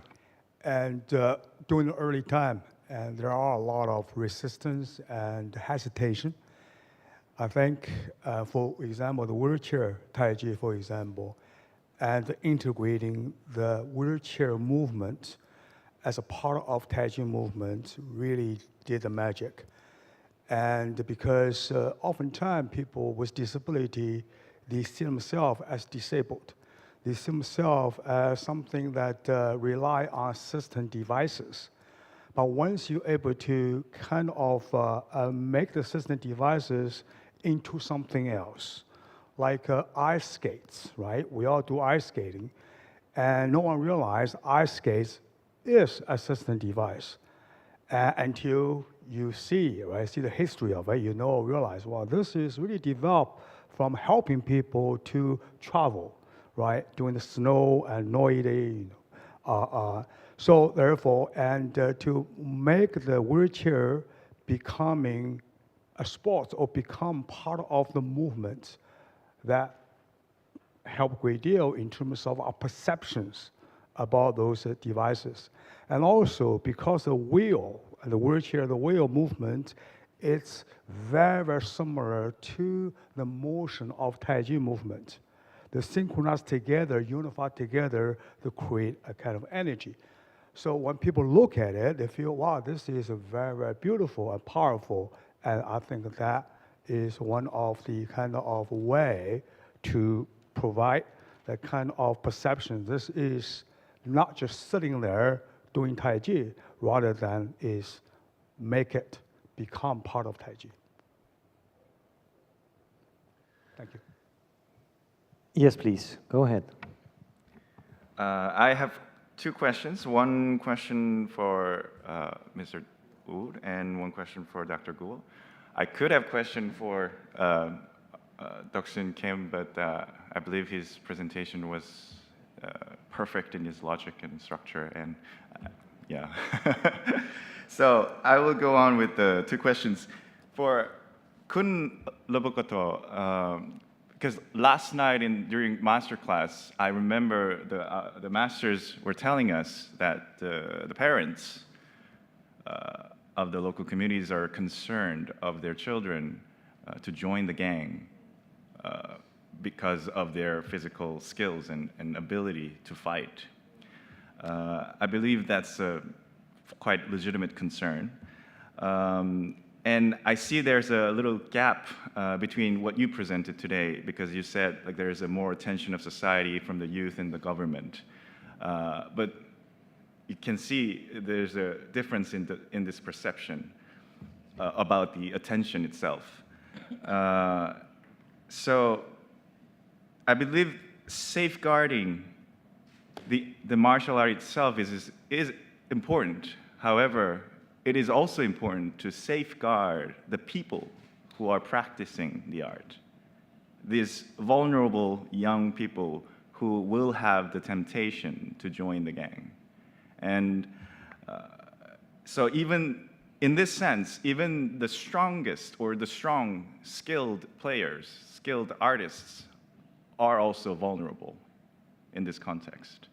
And I was wondering what kind of efforts are there from the government or from the local community or from the federation itself to protect these young people from joining the gang? That's my question. Another question for Dr. Guo is Hold on, we just go for this first question and then the Okay. second one. Is that okay? Okay, thank you for your question. Normally, all the gang, it's not mean like they have background from the martial art. They want to join the gang, they just join the gang. But it's just the opinion of of the person. It's not like for the whole country that have the same opinion that the kid that train martial art, they join the gang. So that, as I said in the presentation, it's like negative perspective. So now it's corrected. So the government, Ministry of Education, Youth and Sport, Ministry of Culture, and the Olympic Committee and our federation try to spread the information and the value of Kun Lubok for to the next generation that have all the elements, the morality, respect, discipline, and education and culture activity, etc. So that's why even the old generation and the next generation, they can understand about the value of the Kun Lubok. But we have long time to get the negative perspective. So we need more time to correct all these things. That when the player from the village, they start to train Kun Lubok from the kid, and then they just come for have fun with their friends. And then the performance become good. They join the national team. They present their hometown and to compete international stakes, and their family and the villagers see them. Oh, this guy, when he was a kid, he trained Kun Lubok in the community. So now he represent the country. So this part that make the people change their perspective. So we have a few. So next we have more and more. Thank you. Thank you. I mean, Okay, now you can go to your second question Yeah. for Dr. Guo, because I was We are running was out of time. already seeing that you wanted to respond to that, but considering the time, and I also have a question for Mr. Kim, so Okay. go ahead with the short question for Okay. Dr. Guo now, please. Yes, I appreciate fully of your qualitative evidence, actually, of your presentation, those testimonies from the participants and the instructors. However, but I wanted to connect this to the quantitative evidence that perhaps Professor Tibum was talking about and requested. And in order to do so, in your projects, I believe that one has to study the understanding of yin and yang, which is traditional medicine of East Asia, and also has deep knowledge of Western sports medicine or neurology or psychology. So we need to do the interdisciplinary approach here in order to have a quantitative evidence to support your project even better. And I was wondering whether you have such experience or you have a network for that. Great question, and can tell you prepared. You know, quantitative research methods for certain population are very, very kind of accessible. But for people with that kind of disability, especially, and many, for example, many people work with, not only have physical, but also has mental, PTSD, for example. And we had tried to collect, for example, help them to do the instrument survey, and was not very successful. The reason, of course, there are many reasons. One is their sense of their own perception about the cognitive ability, about emotions. And oftentimes that population, the vulnerable population, for example, they come here because they want to participate. So, and to have some kind of, very constructive inquiries, data collections, oftentimes make them less likely to participate. But they do want to share stories. That is something that we found very powerful. They love to share story. If you ask them, say, well, what movement you like the most? Why? They will tell you. And if you ask them to complete 18 pages or instruments, they will not do it. And also another thing is about what's called a patient privacy regulation in the States. It's a very complicated process, especially when you work with the veterans. And if you are third party, if you are not veteran, not VA medical healthcare providers, you're not going to have access. You can't collect data from them. That is simple, just that kind of policy. So to make this whole process become very challenging. Thank you. There's one question, you were finished, Dr. Guo? You were finished? Okay. There's one question from Roberto. Please go ahead. Okay, thank you again. I'm Roberto from the International Judo Federation. I have a question for Mr. Kim. My question relates about the interaction between traditional wrestling with what I would call mainstream or Olympic wrestling sports. I'm talking about Greco-Roman, judo. My question is, do you think that traditional wrestling forms should develop independently or should rather find synergies with mainstream wrestling sports? I'm saying this because I find I personally work on recreational judo, and most often, we search always way to inspire practitioners. People who do judo are mostly interested in wrestling. That goes almost natural.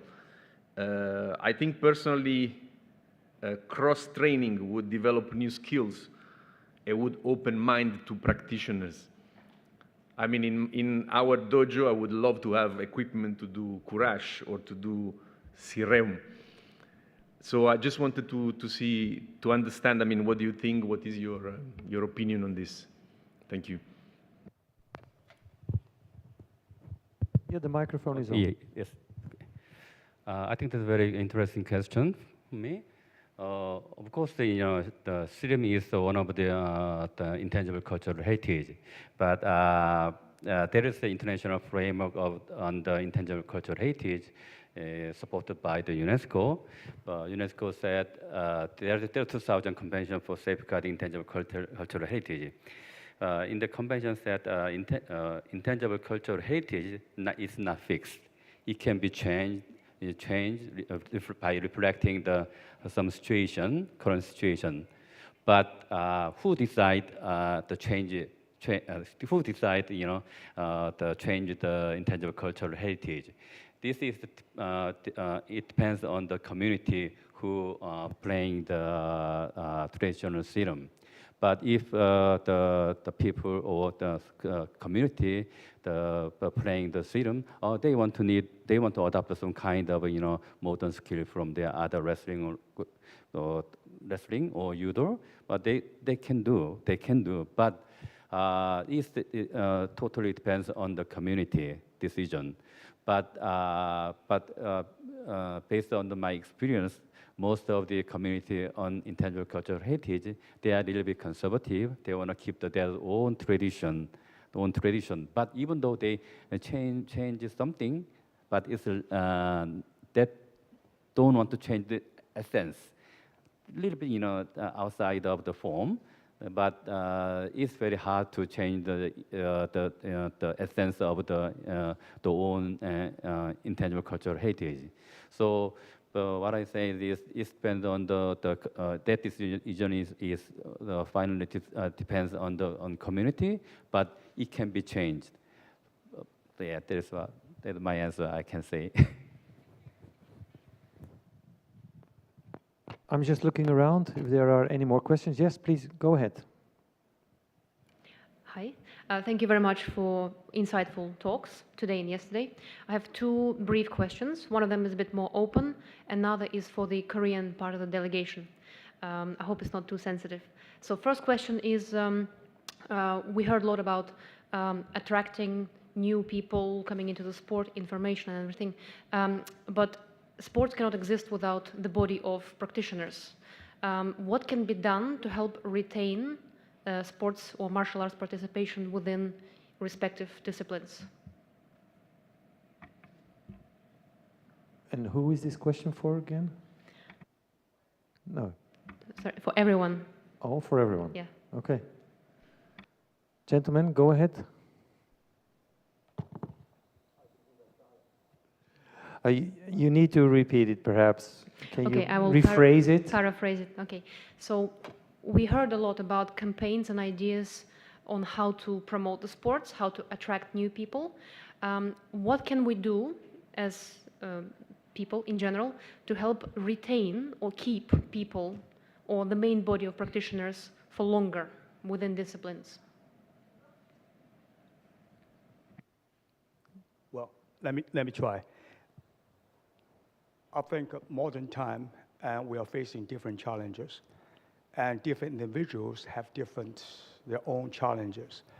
I think understanding their challenges are the first most important way to engage.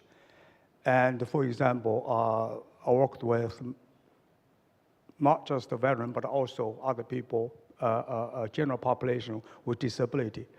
But everybody have a different kind of disability. Everybody have different kind of concerns.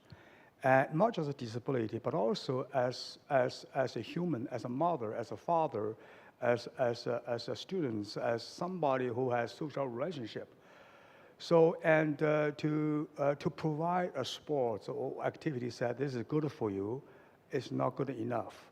You have to really kind of using their language and understand their needs to make sure that this program you provide to them, they will feel this is for me.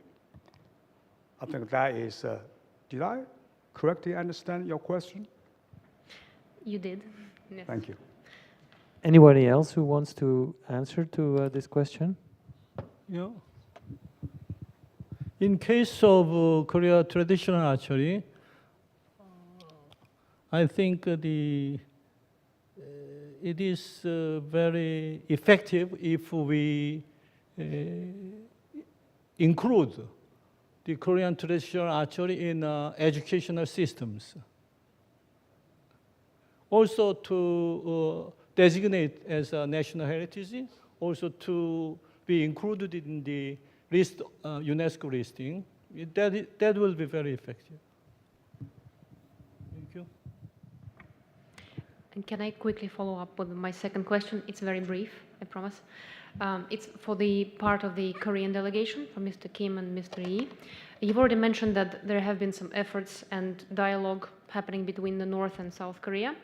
I was wondering if there's anything being done or any form of dialogue being done between the South Korea and North Korea in relation to Korean traditional archery. Do we know much about it or not at present?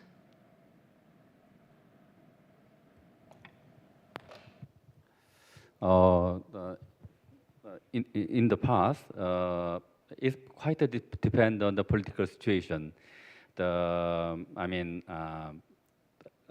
If the government in Korea, if they have a more positive, positive to the North Korea government, there are some kind of opportunity to work together in sports. Sometimes taekwondo or any kind of the martial art. Because North and South Korea we have the very similar traditional the heritage we have. So, but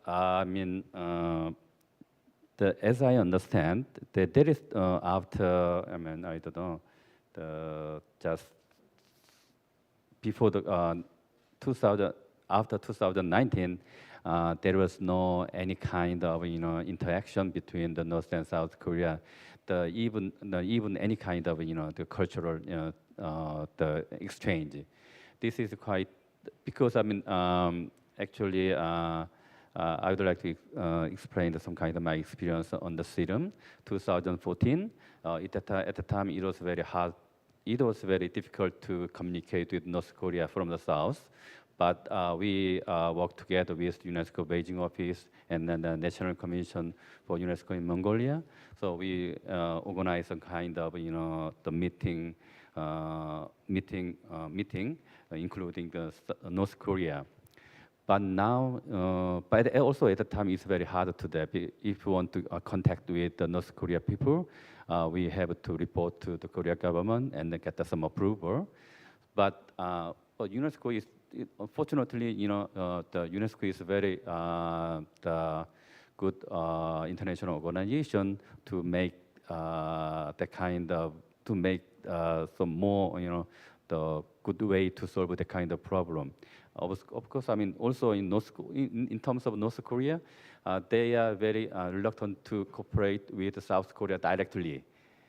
But when you work with the UNESCO, there is some kind of more flexible way to cooperate together. So this is one of the way we try to have a contact with North Korea in 2014. But now, we try to same way at the moment, because as I told you, after the inscription of the serum, there is no any progress, any contact on the serum, not only in serum, so, and archery, any kind of tug of war, any kind of things. But we still, have tried to get some opportunity work together with North Korea. But now it's very difficult, but we keep going to do it. So someday maybe we can get some chance to do it, work together. Okay, thank you. I see a red light flashing in front of us. You don't see it, but we see it. It means our time is up, but I know our next activity, which is lunch, provides ample opportunities to continue these conversations. So I want to thank the presenters for inspiring us, and of course you as well for giving some very spot-on questions. Thank you. Yes, thank you very much, gentlemen, for leading the second session. We all did an amazing job, I think. I bet you're all hungry by now after all that concentration. So please head to the multi-purpose hall. And as Professor Mark Thium has mentioned, it's going to be an extension of the session and where we'll have our engagement over there. So recharge your energy and we'll meet again here at 2 o'clock as we will begin our afternoon session at 2. It is advised for you to come back a little bit earlier to that. With that, we're going to end the morning session of Day 2 of 2024 Global Martial Arts Forum. Thank you very much.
So, ladies and gentlemen, we will soon begin our afternoon session here at 2024 Global Martial Arts Forum. So, if you're still outside, please come back in and be seated as we will begin the afternoon session of day 2. Of course, we will continue to provide the interpretation service, Channel 1 Korean, Channel 2 English. After using the devices, leave it on the desk. In the afternoon, we will be having the third session. So please be seated. We will start very soon. Thank you.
Okay, good afternoon, everyone. Are you all recharged up? I hope so. I hope you had the time to look at the cosmos that have bloomed outside, that were very beautiful. And with all that energy, we're going to now dive into the third session of the 2024 Global Martial Arts Forum. This session is going to be chaired by Professor Matiaris Rehi Asunsang from University of Essex, featuring 4 speakers. This will be on the topic of challenges after being inscribed as the intangible cultural heritage of humanity. So let's welcome our chairperson to the stage with a big round of applause.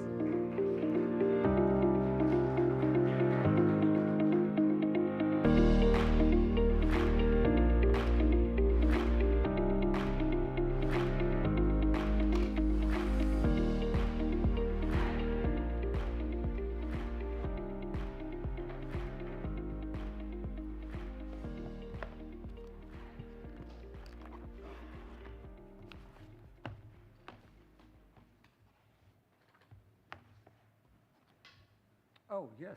I don't know what happened.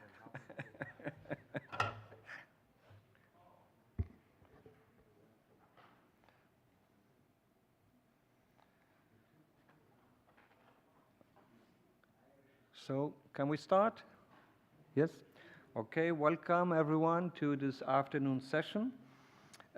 number 3, called Challenges After Being Inscribed as the Intangible Cultural Heritage of Humanity.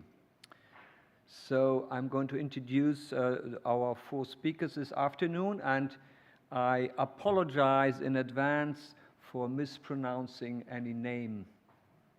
So our first speaker is Dr. Rustam Musafarov. Would you please come forward?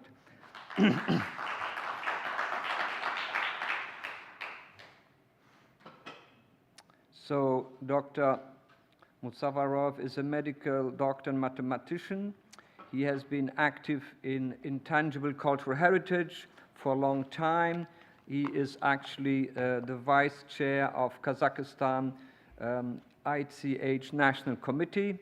He has written widely about Kazakh intangible heritage, for example, the natural sacred sites, worship, and creative arts education in Kazakhstan. He also provides technical assistance to other Central Asian countries. So, please. Thank you very much, Professor, Mr. Chair. Martial arts did not lose its importance in the modern world. On opposite, these sports demonstrate its social diversity and adaptation capability. The scholars enrich the theory and teaching method that allows these ancient martial sports to remain effective socialization system in the modern world.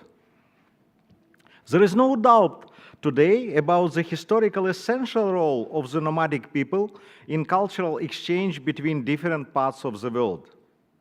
Nomads facilitated the spread of knowledges and cultural skills. In the absence of modern means of communication, it were nomads who ensured the interaction of various ethnic and cultural communities. This fact emphasizes the importance of nomadic migrations in the safeguarding and promotion of the world heritage. Traditional sports and national games provide a significant contribution to the national identity and shaping of customs and traditions. The original fun of traditional types of physical activity remains to serve the basis of traditional games. One continues to observe it during the calendar holidays, festive events, special events, or religious rites. Most of it happen during the national and local festivals, with manifestations of epic oral masterpieces, folk music, and dances. These festive events normally include the fairs of crafts and artisan collections. However, the traditional sports and games constitute the most spectacular part of these events since ancient times: horse racing, wrestling, lifting weights, agility competition, etc. The studies of this Emporium Ludorum, as one of the Russian masters called it, phenomena is of great interest both for academicians and public audience. UNESCO had declared the traditional games as a solid part of the cultural heritage of humanity. This recognition reaffirmed the importance of the traditional games and sports in the reproducing of ethnocultural identity and cultural diversity and cultural transfers between generations. In 2005, UNESCO General Conference had recommended to the member states to define and establish the mechanisms of the information exchange about the traditional games and the country's efforts on its safeguarding. The World Nomadic Games were inscribed by the Kyrgyz Republic to the UNESCO representative list in 2021. Kyrgyzstan has hosted the international competition since its establishment, as Mr. Deok-sun Kim mentioned in the morning.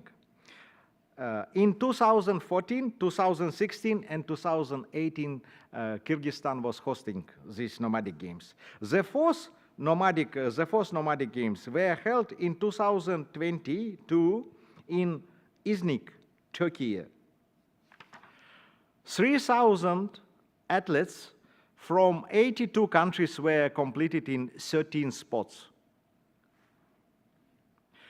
The 5th World Nomad Games were conducted quite recently in Astana, as it was mentioned by Professor Lee and other speakers. And thank you for this mentioning. This time, more than 2,000 participants from 98 countries met at sports arenas for 21 types of sports and wrestling, traditional intellectual games, competition in martial arts, traditional archery, national types of hunting with birds, horse racing, folk games, as well as exhibition performance and ethnic sports. These Central Asian Games continue the ancient martial sports tradition, which was inherited from the ancient nomadic peoples, Huns, Xianbi, ancient Turks, Hittite, and others. Martial arts included competition in strength and dexterity, archery accuracy, horse riding. These games were an important element in the upbringing of the younger generation of warriors in the military-oriented ancient nomadic societies of Central Asia. Religious ideas were characterized by a visible war cult and military affairs. The epic creations which were developed by the first nomadic states of Central Asia provides a strong reflection of the era of heroic warriors. The nomadic lifestyle defines the distant location of the tribes and settlements, which impacted on the capabilities to defend it in the case of enemy's invasion. Eventually, it was impossible to join forces in a short time period to protect against wild animals or hostile actions of strangers.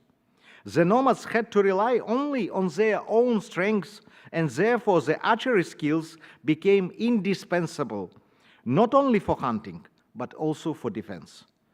Not only men, warriors and hunters, but also by women and children owned the archery skills. Experienced elder people transferred the skills of craft making and repairing weapons, shooting.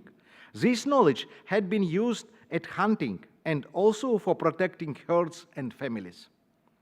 Women developed the same of archery and took part in hunting. Nomadic ethnopedagogy included the transfer of moral principles, customs, and traditions to children, training them with the necessary labor skills, horse riding. But it also required the Turkic people to be capable to shoot from a bow and ride horse.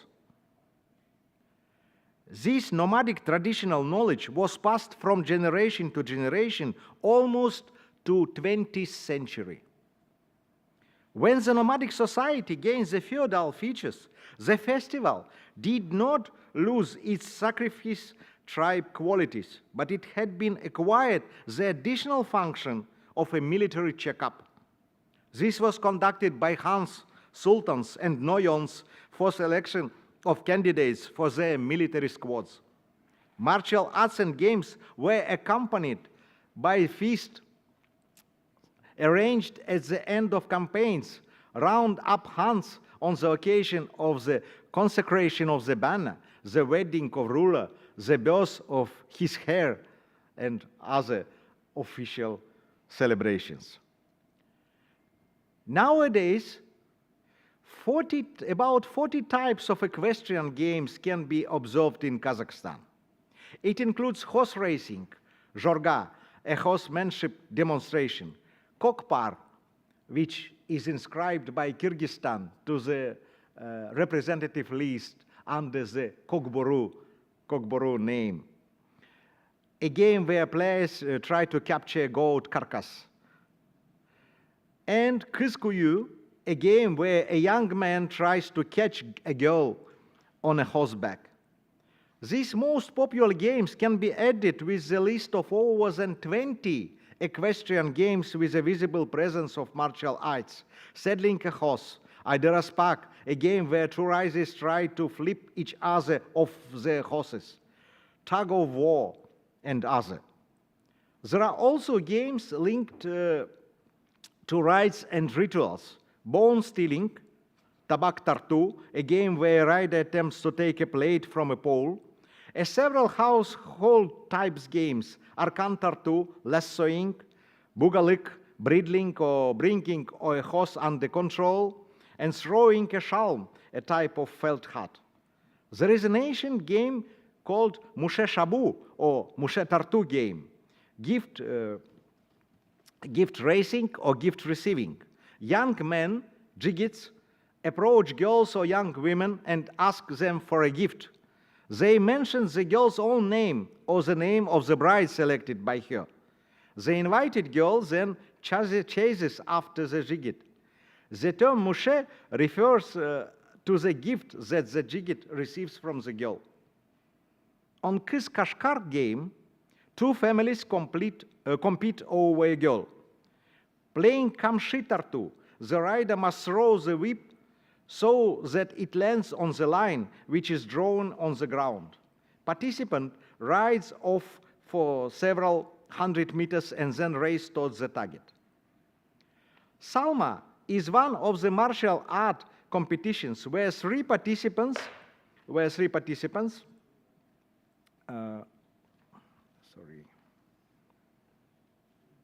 agree on the weapon to be used for the fight, such as club, a mace, a whip.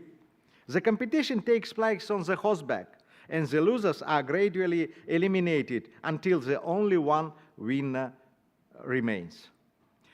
The history of bow and arrow goes back to prehistoric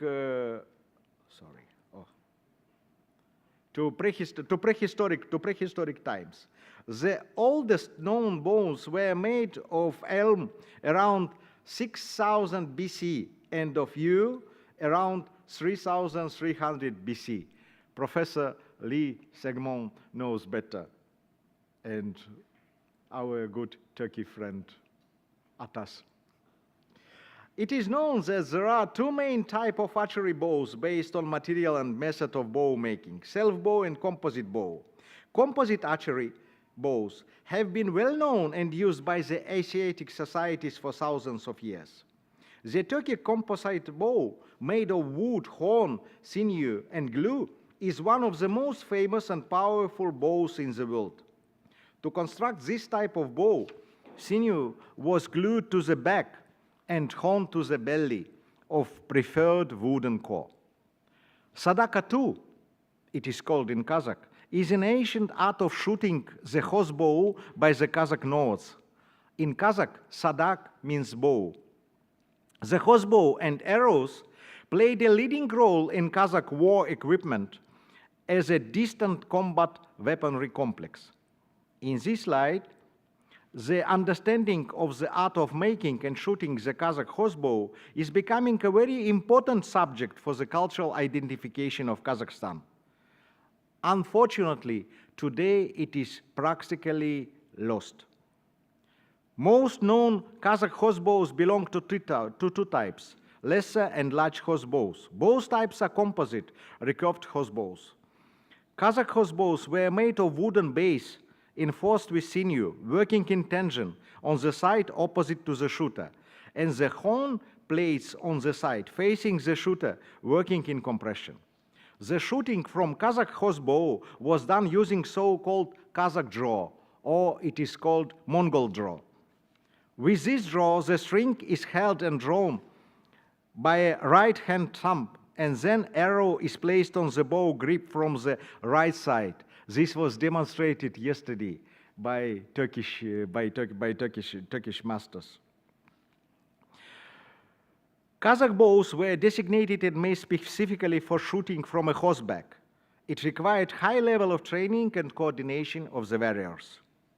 The origin of this nomadic martial art was within Salburin Winter Hunting Festival, the Field School of Martial Arts and Army Cooperation. Like other Central Asian nomads, the Kazakhs use the Persian shot. This is when the mounted archer shoots rewards on the move with the twist on his torso. However, due to historical circumstances, the knowledge of this once widespread Kazakh tradition was almost lost by the dawn of the 20th century. However, 100 years later, now, the horseback archery is undergoing the dynamic revival in many countries, including Kazakhstan. And the National Sadaka II Federation was established in 2019 by less than 50 archery enthusiasts. Now, 5 years later, the National Sadaka II Federation consists of 2,000 adult members and has its branches and clubs over the whole Kazakhstan. Besides this, we have Jambı Atu Federation and also several independent clubs on archery. And we are very thankful for all our communities who decided to safeguard and revive this tradition. Kazakh Kurisi, traditional language, is a type of wrestling. This is Auderspak, wrestling on the back of the horse. It is not Kazakh Kurisi. But for Kazakh Kurisi, you will have special film and demonstration of the master classes a bit later after coffee break. That's why I am not showing you too much in order to be a bit prepared. Kazakh Kurisi is a type of wrestling which requires players to battle it out on foot, the objective being to get the opponent's shoulder on the ground. It is a traditional practice where trainees would coach young boys who would then take part in the local contest. These days, Kurisi in Kazakhstan is a national sport practiced by men and women up to professional level.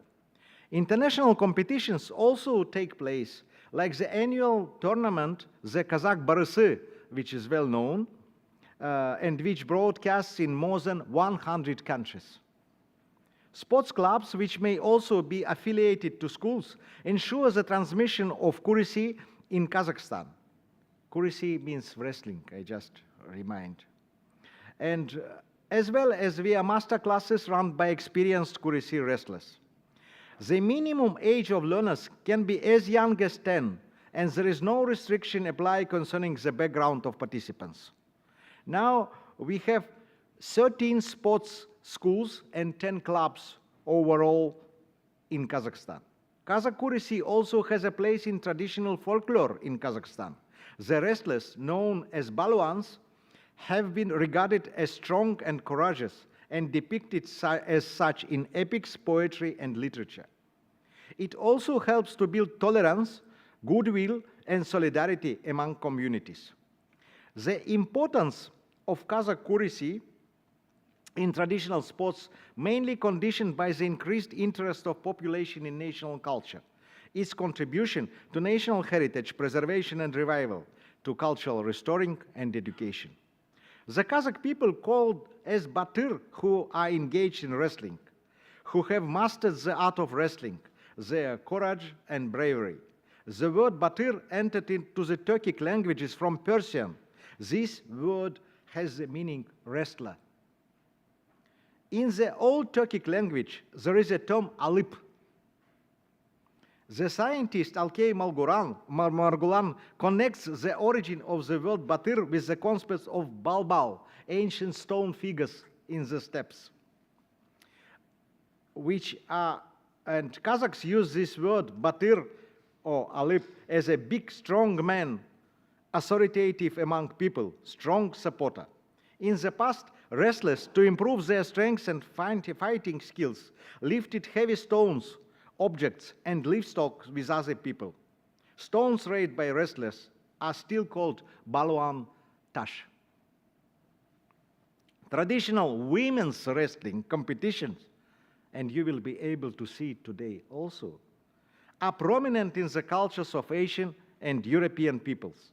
Women's wrestling is a remnant of ancient ritual mysteries dedicated to the mother goddess. Today, they are present among than 30 nations worldwide. Among the Turkic-Mongolian cultural sphere or cultural area, women's wrestling competitions continue to maintain their significance. They have been documented in ethnographic contemporary times among the Bashkirs, Kazakhs, Crimean Tatars, Kyrgyz, Tuvans, Yakuts, and Mongols. Wrestling competition between young men and women within the context of marriage games are represented across the vast Eurasian space in historical retrospectives. Description of these matches are found in the epic heritage of equestrian people, Germanic and Turkic epics. One of the vivid historical evidence about them is the story of Kutulun Chacha, Tutulun Aga, the great granddaughter of Genghis Khan. The tradition of mixed matches remains resilient in contemporary ethnography. In 2004, the Kazakh wrestling competition was organized in the Kurultai of Kazakhs in Berlin.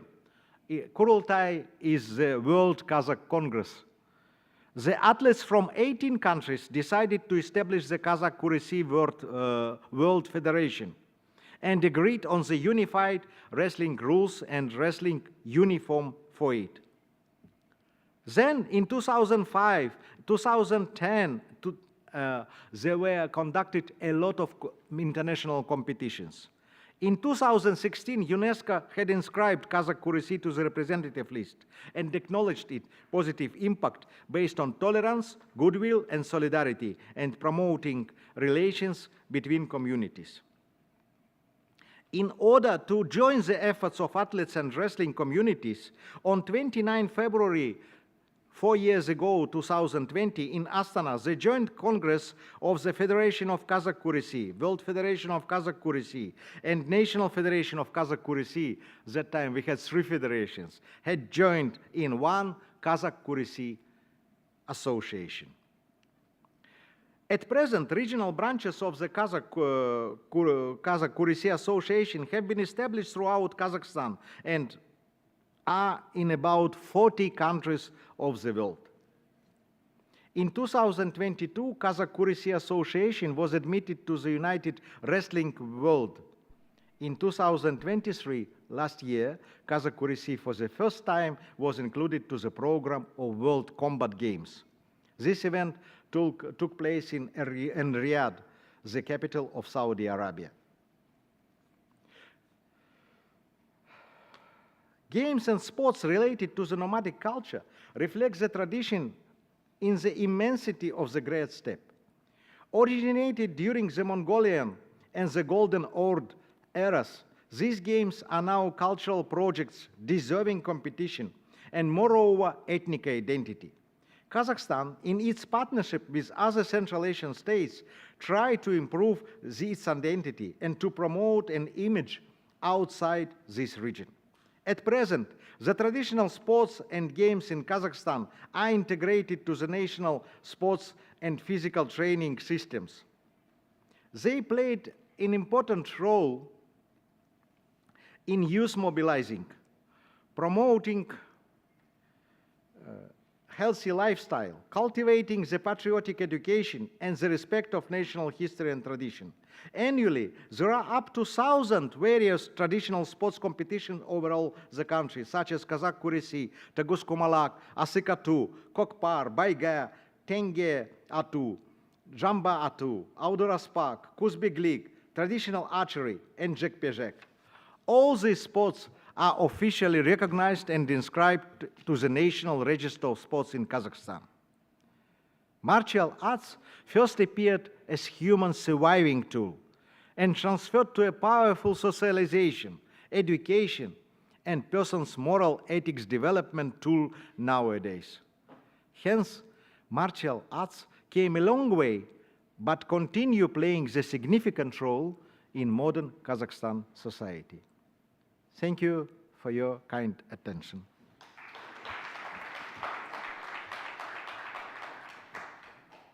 Thank you very much. Thank you very much for keeping the time as well. So our next speaker is Neven Vagdi Eshak Gali, which will talk about capacity building and youth empowerment through the Marshall Tahteb. So Neven has received training in art, theology, psychology, and human development in Egypt. Her current position is a cultural development program manager and curriculum development officer of the Association of Upper Egypt for Education and Development. Please. Thank you, Professor. Hi, everyone. In the beginning, I want to thank all the organizers and the sponsors of this event. Since yesterday, I'm thinking to thank them again, to invite the youth. Yesterday, I saw a group from universities here, and those are new generations. It's very important to share all our experiences with them, because they will continue our journey anyway. Okay, my name is Nivin. It's not, thanks Professor to say all the name, but it's just Nivin. Okay, today I will share my experience with you about my association in Egypt and our initiative in Marshall Tahtib, and will share some points I hopefully to attract you and to share with us all your ideas after I finish. Okay, Association of Upper Egypt for Education and Development. It's my association, my organization. My presentation about capacity building and empowerment of youth through Marshall Tahtib as ICH for People Sustainable Development. This picture is for pharaonic Marshall Tahtib. The roots goes back to 5,000 years. And this is a ceremonial Tahtib. It's a way we practice Tahtib since 150 years ago in Egypt, in Upper Egypt. From here, association make a turning point, very powerful turning point since 2016. We will see that together. And this is a turning point. New generation, girls with boys in equality, practicing Tahtib in Egypt now, in patronage of my association. Who are we? Association of Upper Egypt for Education and Development, AYUD, operating in Upper Egypt for 80 years. Actually, it's more than 80 years, 86 years. In Upper Egypt is considered one of the first NGOs that started working in Egypt in educational way and development. These pictures from our schools since 8 years ago. We own now 35 schools, preparatory and primary school in all governorates in Upper Egypt. This in the middle one. This is now our students. Our messages: empowering local communities, especially the poor in Upper Egypt, through quality educational and development programs. We work for a community that approaches social responsibility by promoting teamwork, volunteerism, justice, and partnership with the community, which is the most important expression in a partnership with community. Throughout a long journey of human and community development in Upper Egypt. By the way, I will show you a map for our work sites. Upper Egypt is a huge part of Egypt, but all the time those governorates need special caring. Our children, yes, it's our schools now. Work sites. This is a map for our work sites. Ayoud is working in 5 governorates in Upper Egypt, Minya, Asyut, Sohaj, Koina, and Luxor. In addition to some activities in Cairo and Alexandria, which Cairo is capital and Alexandria is our south city. Ayoud has activities in around 150 villages in Upper Egypt. Content is of my presentation, Ayoud Culture Program, which I manage it in Ayoud. Program strategies for heritage preservation. Stick game history in Ayoud, a historical reference for martial sport. The martial sport approach in the cultural development program and its role in youth, girls and boys, capacity building and empowering them to preserve the Egyptian heritage and identity for sustainable development. Social responsibility, procedures, Tahtib initiative outcomes, challenges and recommendations for solution strategies. Learned lessons from the Tahtib initiative and conclusion. Introduction. Those are our kids for us, there are kids, young people. Tahtib, Dalia, by the way, Dalia and Karas. You saw now in the picture, Dalia and Karas.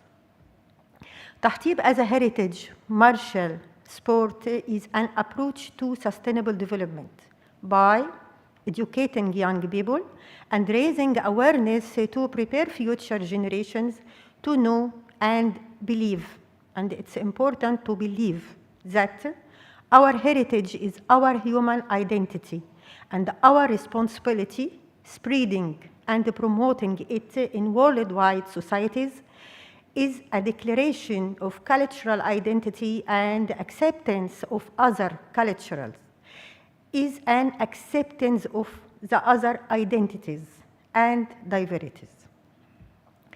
This is enable us to coexist in peace and unity with an understanding of the importance of integrating of human rules to be citizens living in one world with a common roots and future to make our world a better place. Yeah, wow, my program, cultural development program. We are working in many activities, which today I will focusing on martial art, scout, and heritage choirs, by the way, Nubian one, and in the middle heritage in Egypt one, choirs, and those are our martial Tahtib athletes. Okay. Cultural development program in Ayoud. Background. The cultural development program began in the mid-80s through the public libraries established in the villages and the cities, working sites by the association, Ayoud. The program developed significantly by turning libraries into cultural centers, not just rooms. It became to be cultural centers open to all the community. All the poor community can come and enjoy with our activities in Upper Egypt, in the most poor area in Upper Egypt. Okay, that support children and youth, arts and culture creativity. Ongoing learning journey of the cultural development program in Upper Egypt as a part of a path of sustainable development 2030. In line with the United Nations Sustainable Development Goals 2030, the program works to ensure that all learners acquire the knowledge and skills necessary to support sustainable development, including multi-methodological education, sport, and arts. To achieve sustainable development, sustainable lifestyle, human rights, gender equality, promoting a culture of peace, non-violence, global citizenship, appreciation of culture, diversity, and the contribution of culture to sustainable development by 2030. Program strategies for heritage preservation. We have two strategies. Strategy 1, cultural diversity strategy, aims to consolidate and support the values of tolerance and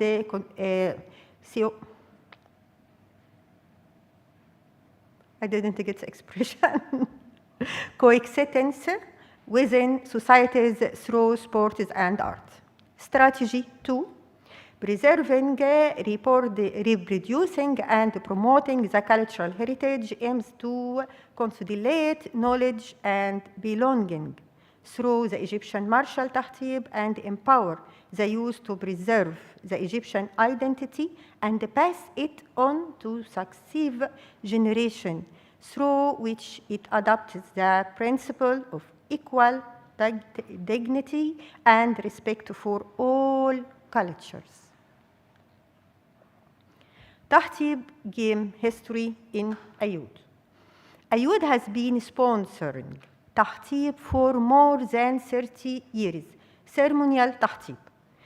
In Egypt, all the Egyptian people used to practice ceremonial tahtib as a dance, just dancing in the events, and it's in our Egyptian people mind for 150 years as a dancing. We name it ceremonial tahtib, and Ayud caring and sponsoring ceremonial tahtib since 30 years, aiming at preserving the intangible Egyptian cultural heritage and Egyptian identity and raising this awareness among youth with the discovery of the roots of the game that extends back to the ancient Egyptian civilization, practiced as one of the self-defense games, provided the opportunity for girls in Upper Egypt now through martial tahtib.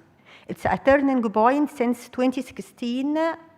My association record tahtib, an intangible list with UNESCO.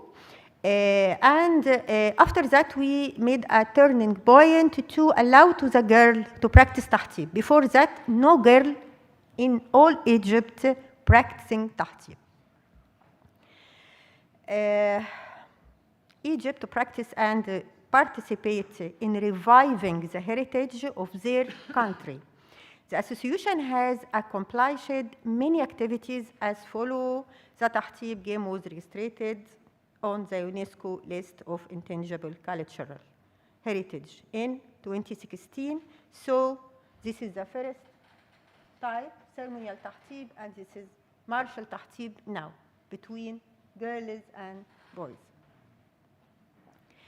So, martial tahtib approach in the cultural development program and its role with youth, girls and boys, capacity building and empowering them to preserve the Egyptian heritage and identity for sustainable development. Why martial sports, martial tahtib curriculum? After registering the tahtib as an intangible human heritage in UNESCO, Ayud found that the time had come to give the target groups from girls the opportunity to practice their heritage, while providing equal space for girls and boys. This was within the comprehensive vision of education and sports, and consolidating positive values through sports with the participation of specialists and graduates of the Faculty of Physical Education working in Ayud School. They are teachers, our teachers, and often empowering them to practice the martial sport tahtib game. They set the rules of the game and integrated heritage with sports in practicing, training, and promoting the game. What is the purpose of curriculum implementation? The martial tahtib will be approach of sustainable development by spreading awareness among the young and educating future generations. The heritage is identity, and spreading and promoting it in societies and the world is a media and announcement of culture identity and accepting other cultures, and their diversity is accepting the identity, culture, and diversity of others, and empowering us to live together in peace and unity in better world. Those our young people. Marshall تحطيب curriculum goal. Number 1, to preserve the ancient Egyptian heritage from the pharaonic era to the present time, and to publish and to promote it locally and globally, and transfer it to future generation, which is very important to continue our way and our message. To contribute to addressing the various issues in Egyptian communities in Egypt, the most marginalized places and need special developmental attention.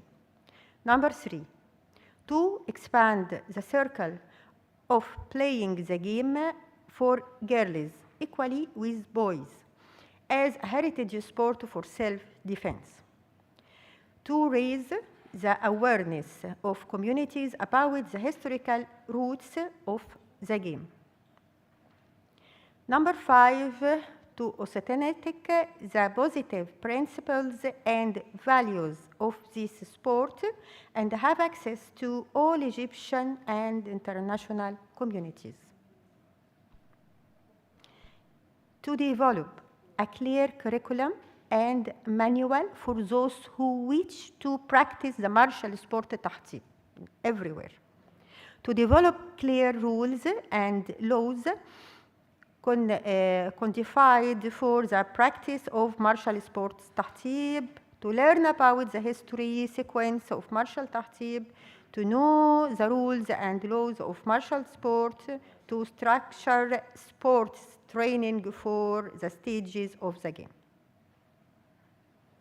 Targeted geographical areas.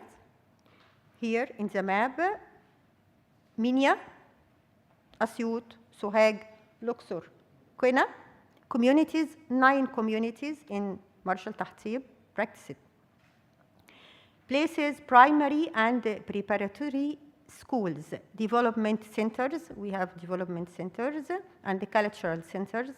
Minya, we have 2 communities, 3 teams, Asyut, 2 communities, 2 teams, Sohag, 3 communities, 3 teams, Luxor, 1 community, 1 team, Quina, 1 community, 1 team.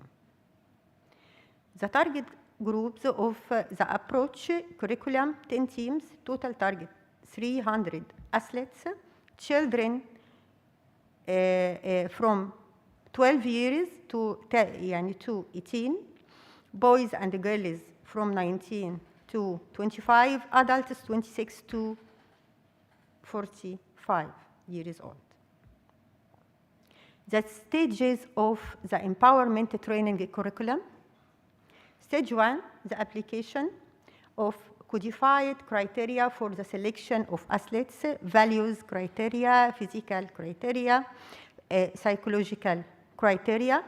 Stage 2, preparation and formation, physical, cognitive skills. Stage 3, empowerment for knowledge, practice, and control of the stick. Stage 4, the ability to fencing with full skill, individual and double. Stage 5, ability for collective performances with delivering a message to community, which is new idea and created by our athletes to practice تحطيب and sending messages to all the community. And we respect that, we encourage them. We have done already some performances like that with the messages and practicing by تحطيب. تحطيب initiative outcomes. We have been able to empower girls to practice it and participate in reviving the heritage of their country through martial تحطيب, empowering and building the capacity of 20 athletes to be cadres and assistant coach to create a second line to guarantee all the curriculum in between our hands and the new generation can continue our journey. A second line after the main coaches to guarantee sustainability and the spirit of initiative. The association developed an educational curriculum for training and teaching to practice the martial tahtib as an educational and humanitarian model, and to inherit positive values through sport and preserve the Egyptian identity to protect and promote Egyptian intangible culture heritage. The tahtib curriculum is used to empower 150 children in 12 primary schools from total 35 schools owned by Ayud. Curriculum is used to train total of 90 athletes, 40 female and 50 male, in Ayud development centers in 5 governorates. Challenges and recommendation for solutions. The challenges of globalization and digital transformation and their negative impact of the youth, which lead to a loss of passion for playing traditional games, especially with awareness and consequence of their cultural values as roots and identity. Social changes. Some factors in the social structure, such as internal migration from countryside to the cities or external migration, lead to lose of the traditional practices of the game from the origin of its teachers. Those without raising a new generation with knowledge and awareness of the roots, we lose the knowledge and original identity associated with it. Challenges and recommendation, we continue. Lack of documentation. Tahtib is a game that has been practiced for more than 5,000 years since the time of the ancient Egyptian. And its documentation is only on the famous Abusir temple and on the walls of temples. It was not monitored after that aspect through the traditions and customs inherited in the villages of Upper Egypt. And what was documented from films, research, and paper books, and what was not converted into digital martial materials or was not promoted well in the media is unknown or is actually exposed to extinction. Continue in challenges. Commercial and exploitation. Some parties use tahtib for commercial purpose to collect money without respecting its cultural values, which threatens to distort it and lose its original meaning and value as a heritage and identity. Unfortunately, we face that. Lack of awareness and support, lack of awareness of the importance of tahtib as a human culture heritage, and lack of support from multiple parties hinders efforts to preserve and promote the game, financial and technical. Now, strategies followed by association, Ayud, to face that challenges. We are keep trying, and some steps here. Digital documentation of all tahtib game activities implemented by the association, documentation of practice methods, and all competitions we implement in the game. Number 2, education awareness through the sport curriculum of the game, which is taught in primary and preparatory school and cultural center with the youth. International cooperation with international organizations such as GMAF, UNESCO, in networking, and annual meetings for cultural exchange. and the exchange of experience on preserving traditional martial art give us new ideas and inspiration all the time. Community participation, involving the local community in which we work in our efforts to preserve the game by encouraging them to practice tahtib for their daughters and sons and raising their awareness of the importance of tahtib as a culture heritage.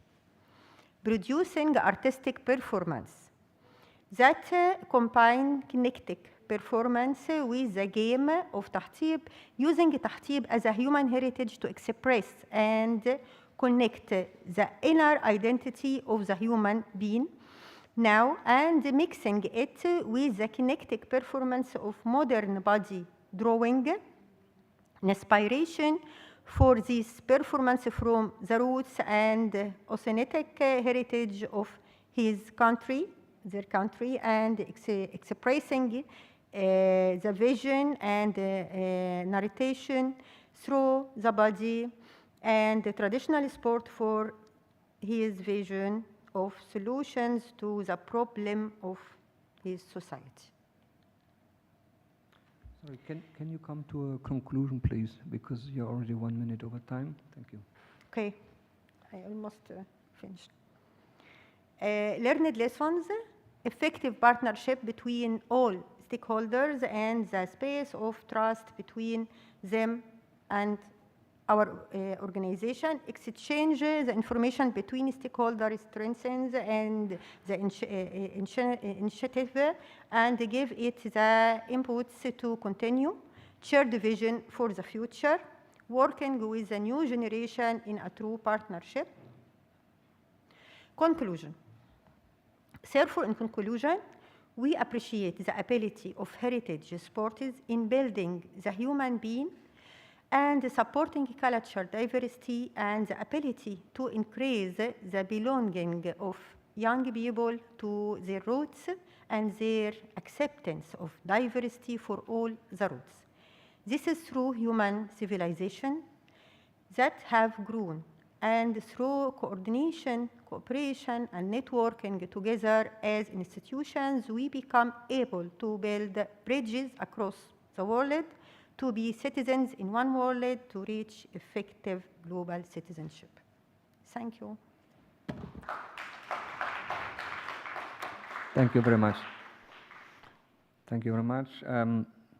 Our next speaker is Cholponai Uswabalieva Grichuk, which will talk to us about tradition, history, and challenges of Kokboru.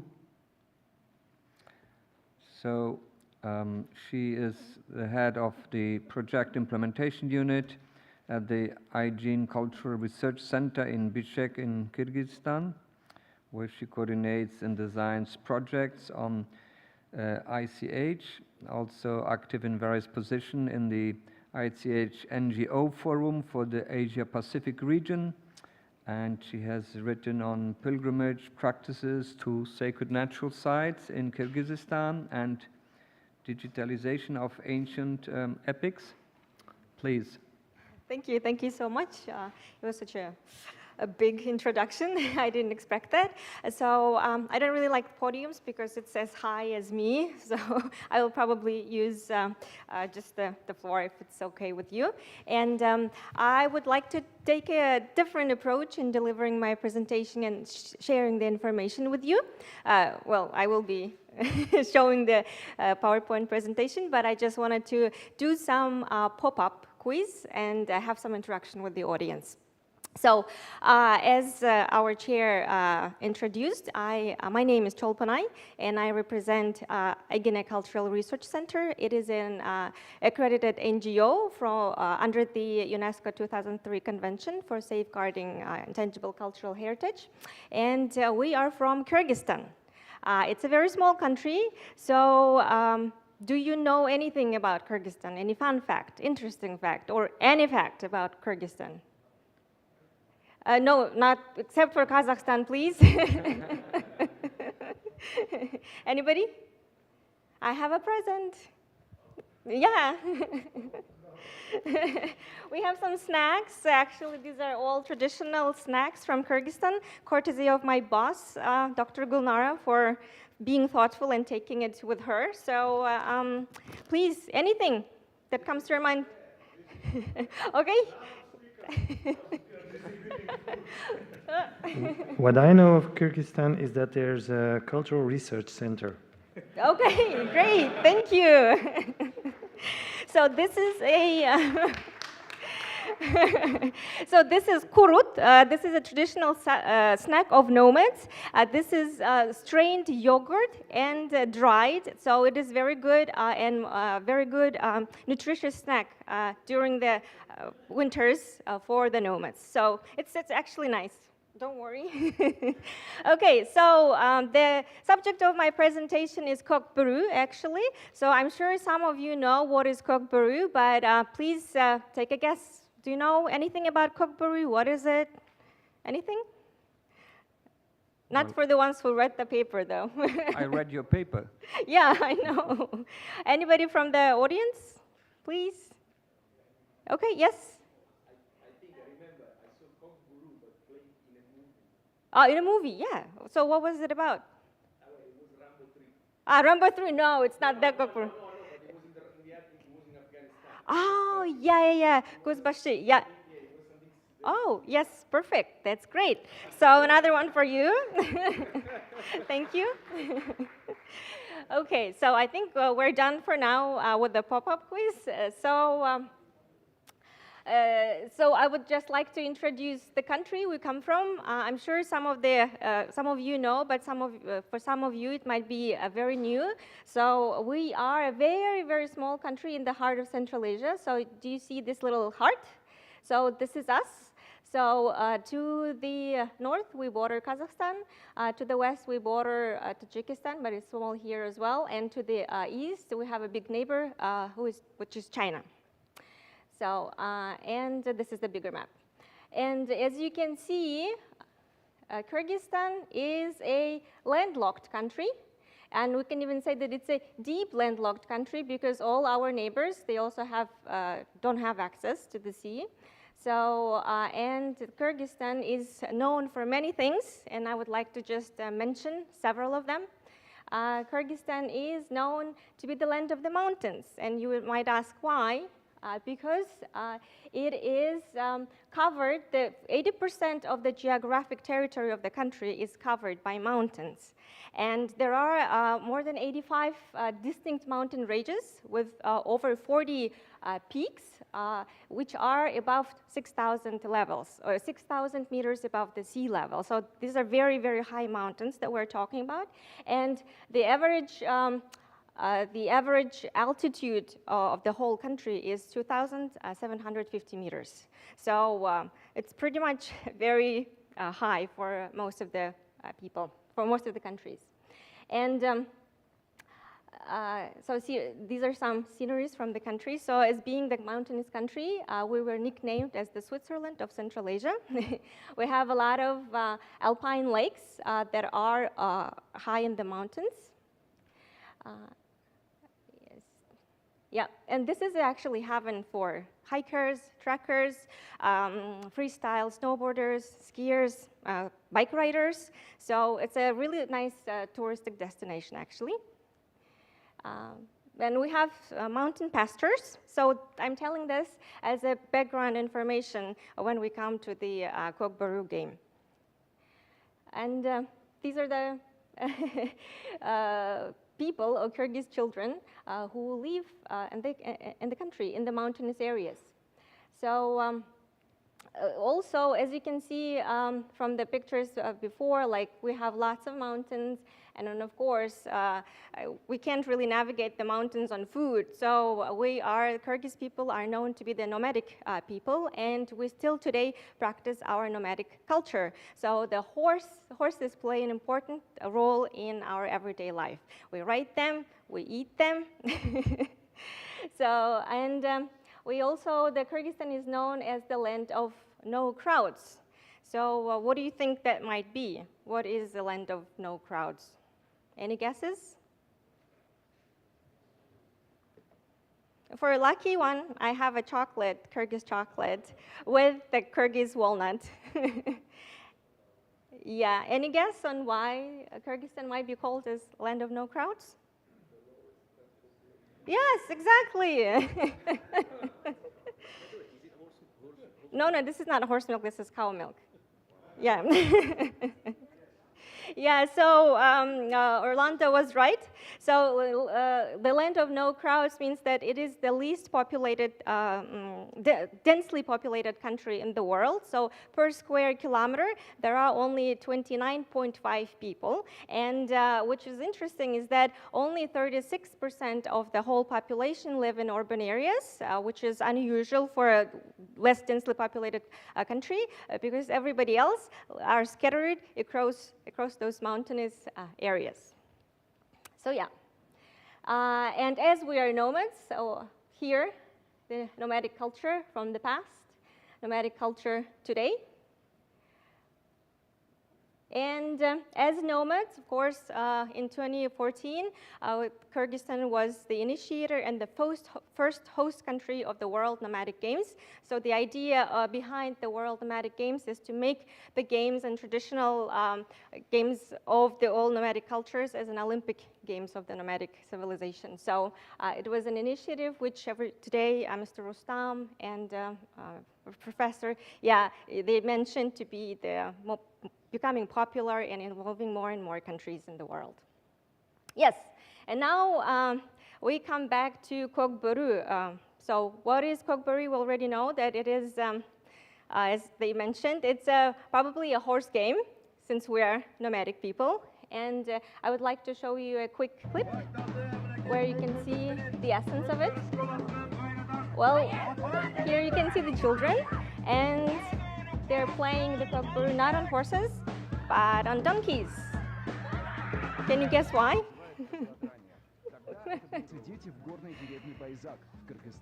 Yeah, it's dangerous for them, yeah, to use the horses yet. So this is how children entertain themselves in the winter months, during the winter in the villages.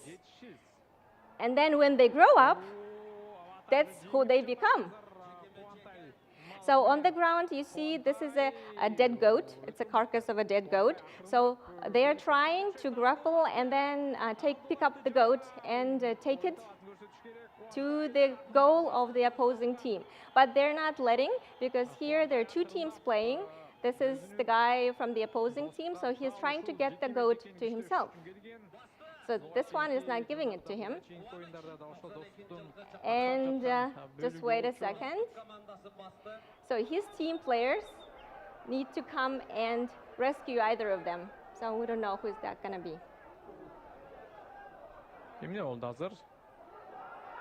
Yeah, but no, they're not getting, because the other one from the team red, he comes and gets the goat and runs right to the goal. Can he make it? No, probably not.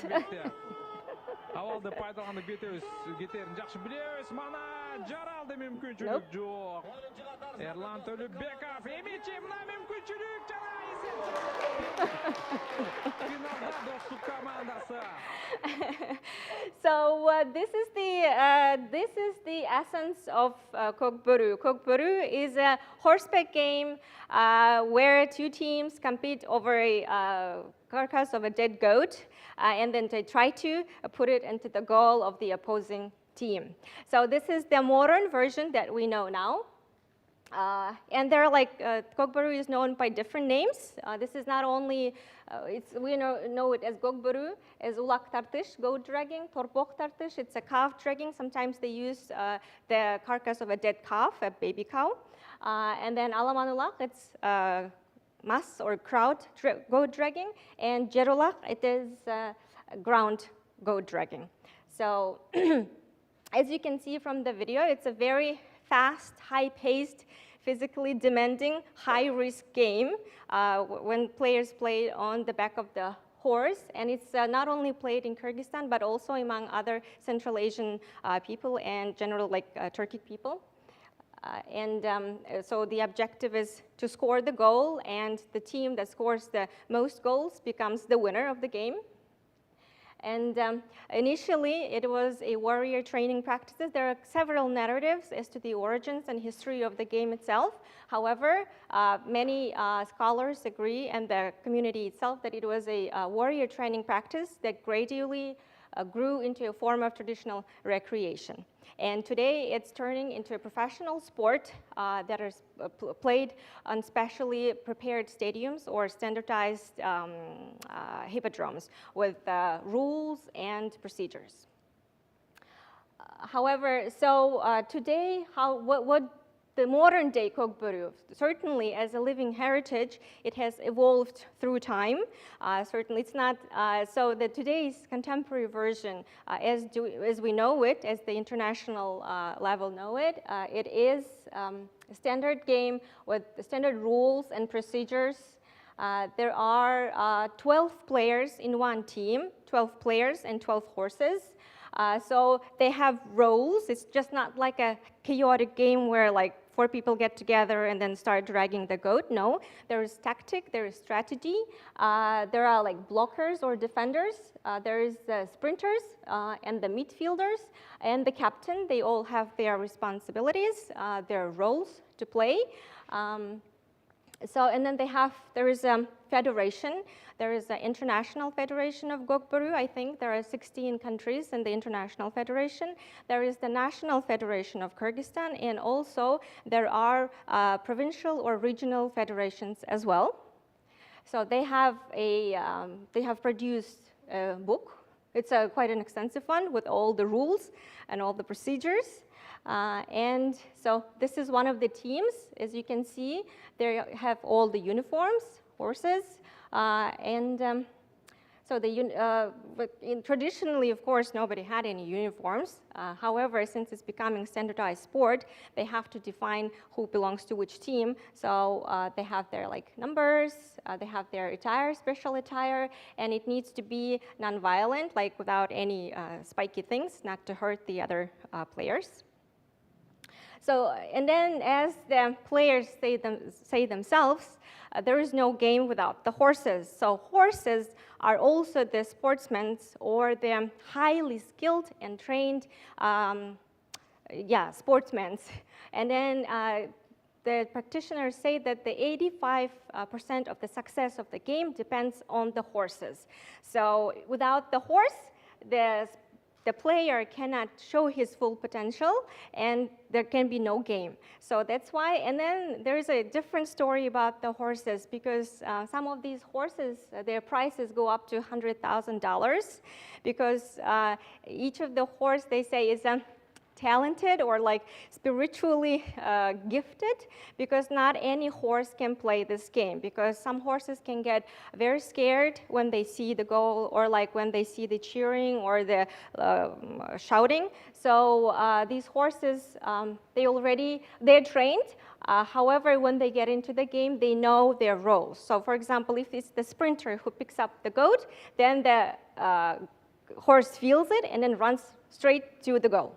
So, and then in the middle, in the beginning of the video, you saw these 2 horses blocking each other and the players trying to get the goat. So those are the blockers. So they know their role as blockers. So then for these roles, they also get different horses. So the horses and the players, they are both work in harmony. So, and then they really should feel each other. And then for each player, there is specific horse. Not every player can play on any horse. So this is the union of the horse and the man. And in Kyrgyz, they say that the horse is the man's wings. So it means that they feel free when they are on the horse. So I think this is one of the intangible sides of this game. This is deep spiritual bond between the animal and the human. Okay, where was I? Okay, so during the game, there are 4 players. There are 12 players in the team. However, not all of them go into the field to play. There are only 4 players. They take the field at a time. And there are 3 sets of 15-minute times with 10-minute break. So the game is only 45 minutes, actually. So within these 15 minutes, they have to score the goal. And they used, traditionally, players would play anywhere in an open ground. However, in a more standardized version, they play in a specially 200 by 70 meters field with two taikazans. Taikazans are the circular pits used as goals.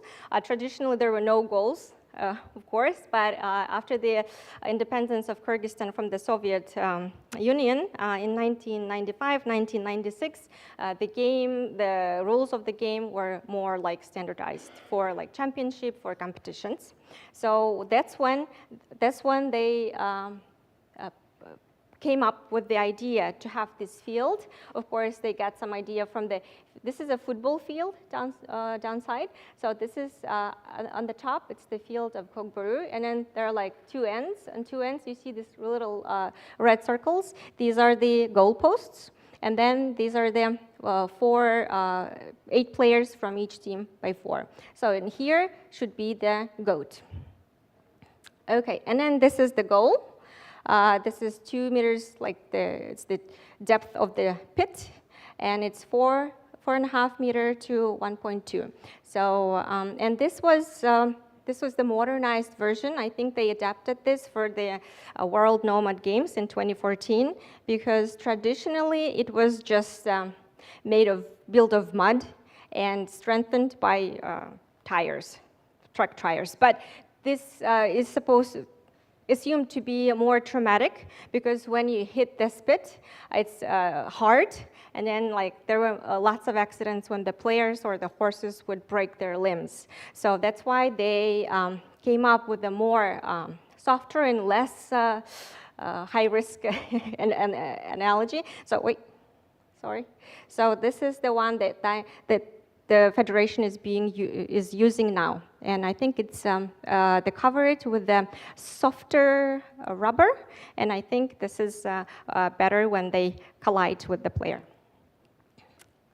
Okay, so so I think in one of the most controversial things in Kogburu, of course, is the use of the goat carcass, because this was a running around somewhere, and then they took it and then beheaded it and then using it for the game. And then for the standard weight should be from 30 to 32 kilograms of the goat. But however, if the field is muddy, then the weight of the goat is decreased, so it's about 27 to 28 kilograms.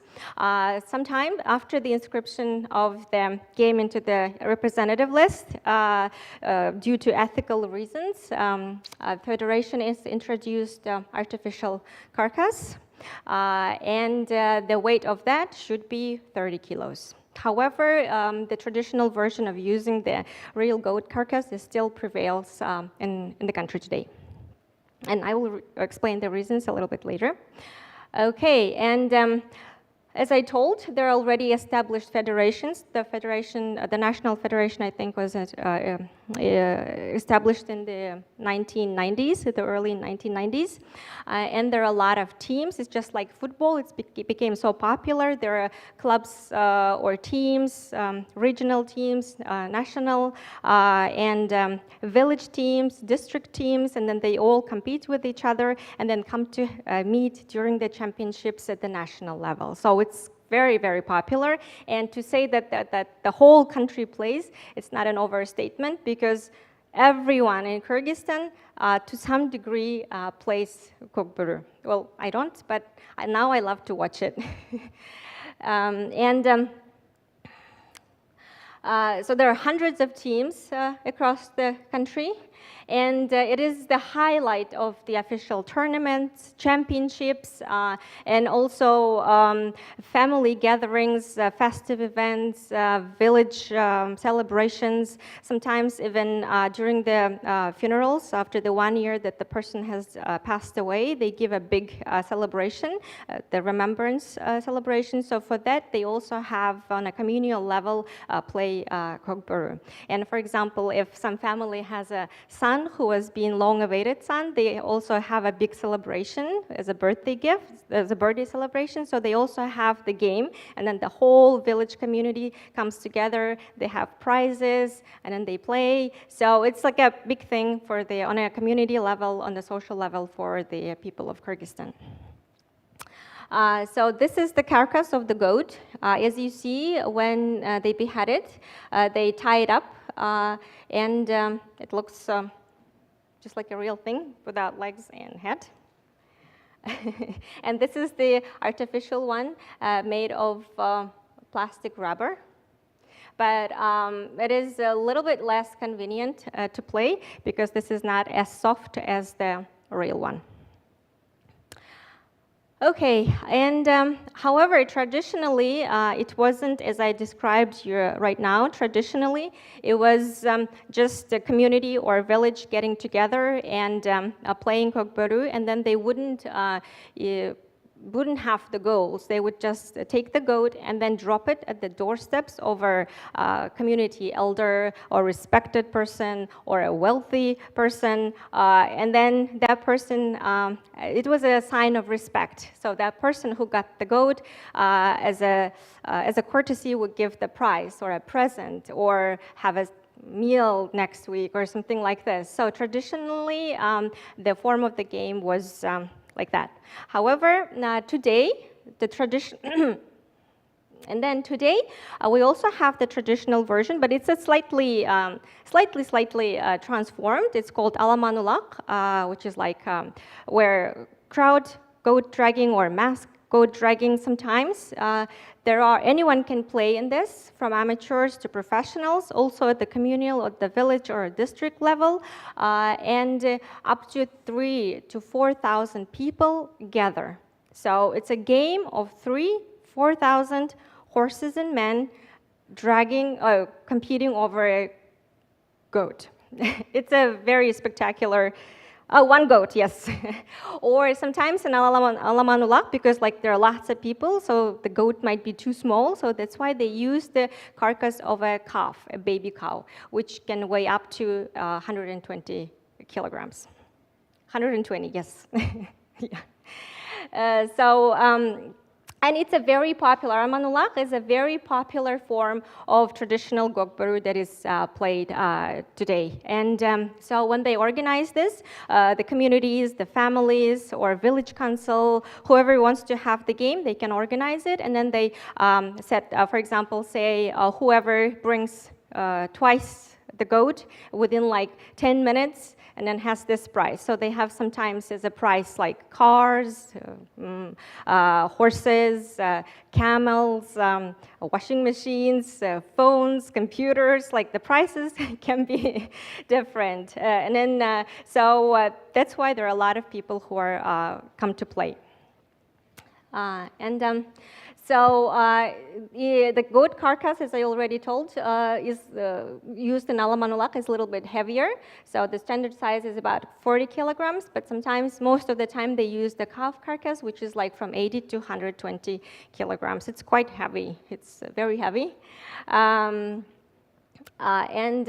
It's during any game, be it Alamanulak or Kokburu or the modern one, it is customary for the community elder to grant blessings or to give prayers before the start of the game. They pray and they bless the players and the horses, and they pray for the well-being of the game so nobody gets hurt or dies or anything like that. So after the game, they also give their blessings. They highlight the skills of the players or the best horses, the best players, and the meat of the goat or the calf is shared as a ritual meal among the team who wins or among the community. So it becomes a, a very mashed meat. Yeah. So, and then they use it as a ritualistic meal. And this is actually Alamanulak. It's a very short video. You can see the number and intensity of people. And this is not a smoke and this is not dust. The thing that you see here, this is not mist. This is the air that comes out of the breath of the horses and the people. So, and then this kind of gatherings, I mean, they happen throughout winter all over Kyrgyzstan, because winter is a time when people are not engaged in agriculture, so they're all down from the pastures in their villages. So it's a very, very popular form of entertainment and recreation. And during this Alaman Ulak, many players, who are called ulakchis, train themselves. And the ones who are, how to say, can show their potential or skills can be seen by other experienced players, and then they can be invited to join the teams. So. Can you please come to a conclusion, because your time is over. Can you come to a conclusion, please? Oh, yeah, just a second. So the origin, I will quickly go through the origin, 3 minutes. So the origin of the game, why is it so important for the Kyrgyz people, is that they're not a specific, none of the scholars can say the specific time of origin when Kokboru has appeared. However, the game is based on the indigenous spiritual culture, warrior practicing culture, and also on culture of hunting practices as a warrior training.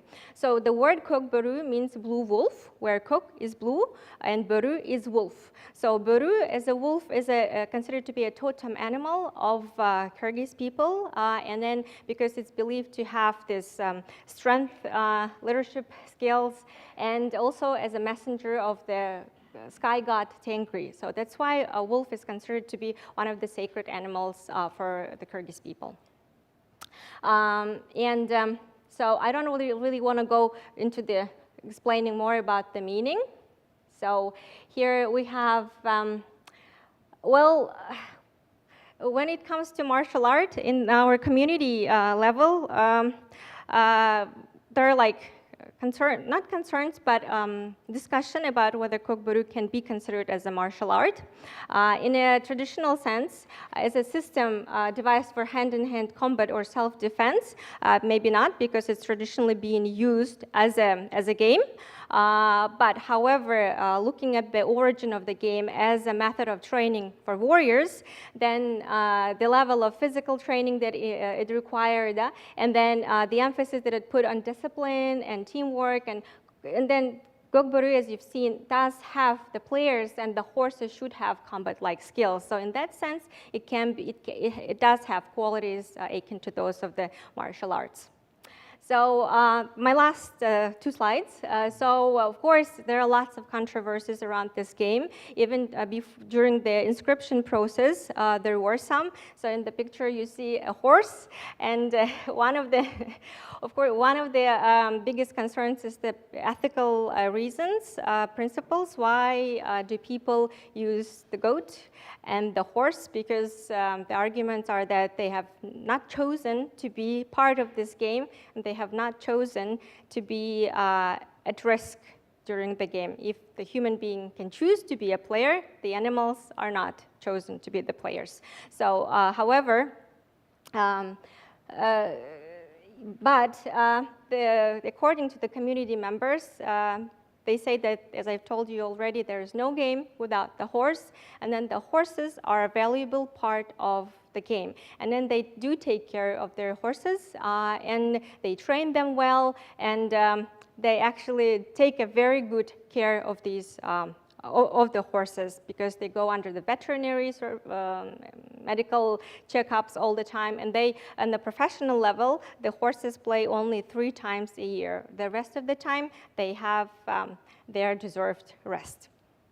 During the and also during the inscription process, the file resulted in controversies and disputes among countries which share Kokboru as a common cultural heritage, because Kyrgyzstan inscribed this as a national file. It is not a multinational file, although there are other countries who do play the game. However, Kyrgyzstan wanted to have it as a national file, to have it as the heritage of Kyrgyz people. So, Sorry, I think you need to come to conclusion yeah. we have Just a a second. discussion afterwards. Otherwise, there will be Sorry, no discussion. sorry. Yes. So, and then there are also internal disagreements between the members of the International Kokubu Federation because each country has their own rules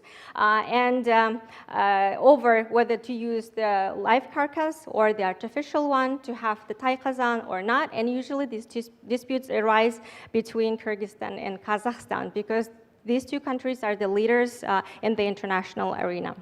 And okay, so international recognition pushed the game to a professional sport. However, this process is very chaotic with no systematic training schools. And as you've seen, this is a highly male-dominated sport. There are no females involved in the game.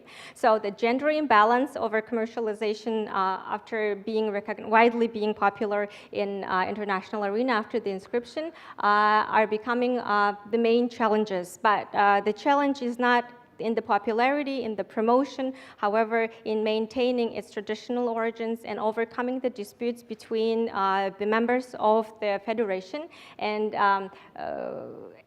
the raising gender balance is one of the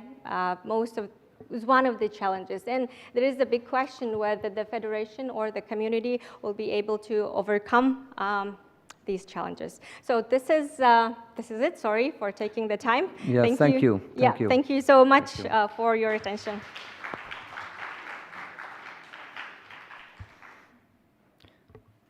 So our last speaker is Safa Metin Atas, who will speak about traditional Turkish archery. He studied physics, history, sports science, and environmental engineering. He has also a training as traditional Turkish archery coach and horseback archery coach, and is active in Turkish and world traditional archery federations. And he has also written about flight shooting competitions today and also during the Ottoman period. Please, the floor is yours. Good afternoon, ladies and gentlemen, dear moderator. First, I would like to thank you. A nice invitation and nice program. I'm going to talk about challenges after being inscribed as representative list of intangible cultural heritage of humanity about Turkish traditional archery. My presentation plan is give a briefly information about the Turkish archery, and after that talk about revitalization attempts during that process, and challenges after being the representative list. And we made a survey and shared the result of the survey. It will be noted that the sports games and contests have always held an important place in Turkish history. Wrestling competitions, kayak races, horse races, Jirit and Chogan, sword and shield fights attracted great attention of the public, and large areas were allocated for these games. There is no doubt the most interesting competitions for the Turks is archery. The areas allocated for archery were called Ok Meydanı, means arrow square or archery square. And these places became institutions where the needs of archers were met and where they received regular training with regulations made by law. On the other hand, squares and its surroundings became recreational areas for the public, and the competitions were followed by large crowds of people. However, traditional sports are extremely fragile against westernization and modernization, especially in our geography. In fact, one of two outcomes emerged in that case. First one is adapting the conditions of the period and safeguarding. Second, and the worst scenario, is to be forgotten along with the change, where every traditional has a modern alternative. Like happened in the Turkish archery change with gymnastics and the football game. Traditional Turkish archery, which has a very esoteric and structured and closet to change, could not resist westernization movements in the last quarter of the 19th century. As a result, Ok Meydanı and archery fell into long silence just before entering the 17th century. After this date, the traditional archery heritage lived among individual barriers for a long period of time and could not find the widespread and centralized support. In 1937, a revival attempt that lasted only 2 years failed due to lack of resource and the difficulties brought about by the conjuncture of the period. However, a period of successful revitalization had begun 2000s. This is the second revitalization movement. The second revival of Turkish traditional archery in 2004 began with the efforts of traditional archery enthusiasts who came together through their individual endeavors. I'm happy I'm the one of them and my friend, my colleagues in that years. This is the whole story of the timeline of Turkish traditional archery. Turkish traditional archery has very long roots, but if we talk about the Turkish sports archery, we can date that is about the 15th century.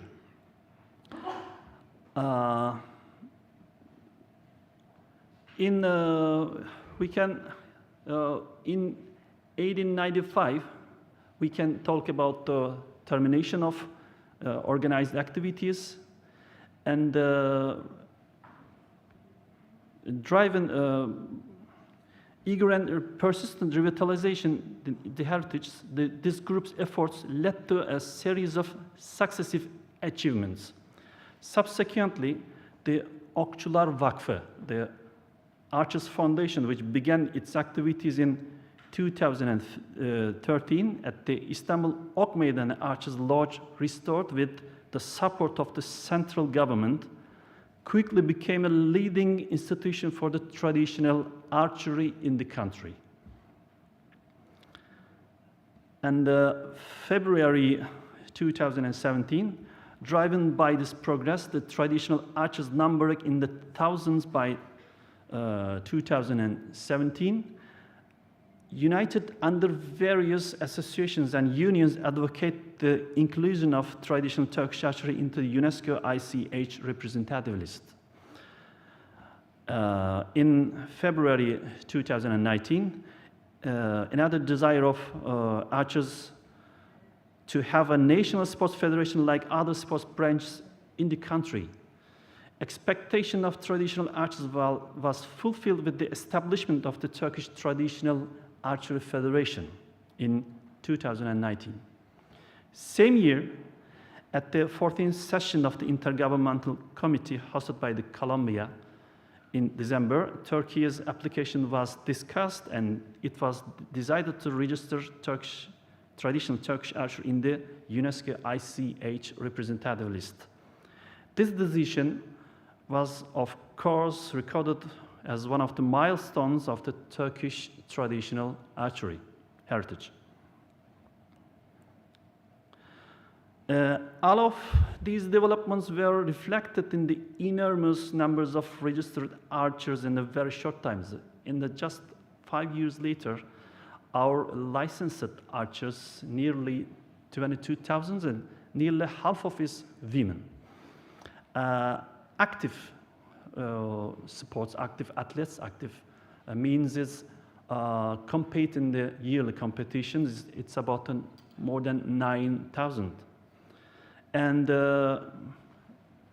result of the trainer courses, nearly 1,200, more than 1,200 trainers, and we have more than 400 referees. it became clear that some adaptations were needed in the both type of competitions in Turkish archery. The most important of this was the new regulations should ensure the equality of opportunity. In this point, I would like to underline that what really needs to be done in traditional sports, not revive, but revitalization. Revitalization is a great definition that includes a revive a heritage while adapting it to the needs and conditions of the age. As a result, this is just sample regulation for target shooting for open area for the Turkish archery. Let's try to explain this by looking at the regulation of outdoor target shooting. We know from the Turkish archery manuscripts that the maximum target shooting distance, minimum target shooting distance, about 165 meters normally. And we know that the only male adults can compete. But as you know, we divided for the women's and men's and separate the age categories for the revitalization of the Turkish traditional archery. If we talk about the same revitalization about the long distance shooting, flight shooting, similarly, where only the strongest could compete at the old age, has been expanded to all age groups and gender equality has been prioritized. As you know, the unlimited synthetic bow category is separated for male and female archers. This ensured equal access to prize and recognition. Although it is sometimes observed that female archers shoot their arrows at much better distance than male, men have longer shot distance due to their physiological structure in this category, where muscle power is naturally important.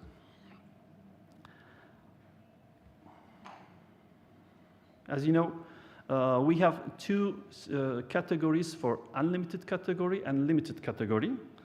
For the limited category, as you know, there is no separation, gender separation, because of this category is a classification which the draw weight of the bows using during shooting the limited of the specific value. The physiological and biological differences that male and female artists may encounter during the shooting are balanced by limiting the bow's draw weight. Because of the most important things while the shooting the limited bows is only the technique, and it's equal for the men and women archers. We made a gender equality in equity in opportunities. A gender equity opportunity survey was studied with a group of Turkish traditional archers, athletes, coaches, referees, and enthusiasts. It was an online survey. The participants were asked to select the most appropriate choice, and open-ended responses were also collected on certain aspects. In the profiling section, demographic information such as age, gender, and city, and their professional relationship with traditional archery were collected for analysis. As you can see, nearly most of participants are club owner, manager, coach, athlete, and referee. We can see that a total of 192 people participated to this research. And 36% is female and 64% is male. This is the geographical coverage of the respondents, the blue regions, cities of the respondents. They cover nearly most of area. This survey aimed to understand the extent to which regulations in traditional Turkish archery provide gender equality in opportunities, and determine how the establishment of the Turkish Traditional Archery Federation and the listing in UNESCO ICH representative list affect gender equity. For this purpose, the perceptions and experiences of key actors were gathered. Our first question is, women are provided with sufficient opportunities and facilities to practice Turkish traditional archery. Significant 84% of respondents agree with this view, as you can see. Women's is slightly little lower than the men's, but not identical. We can also talk about the conclusion session. Second view is traditional Turkish archery competition regulations are such that women can compete in equal terms. This is it was important questions for us. The average level of the agreement with this view also significant high, 88%. The females are 87% agree with this view. The fact that there is no significant gender difference in the responses suggests that this view is overwhelmingly supported by the, both male and female archers.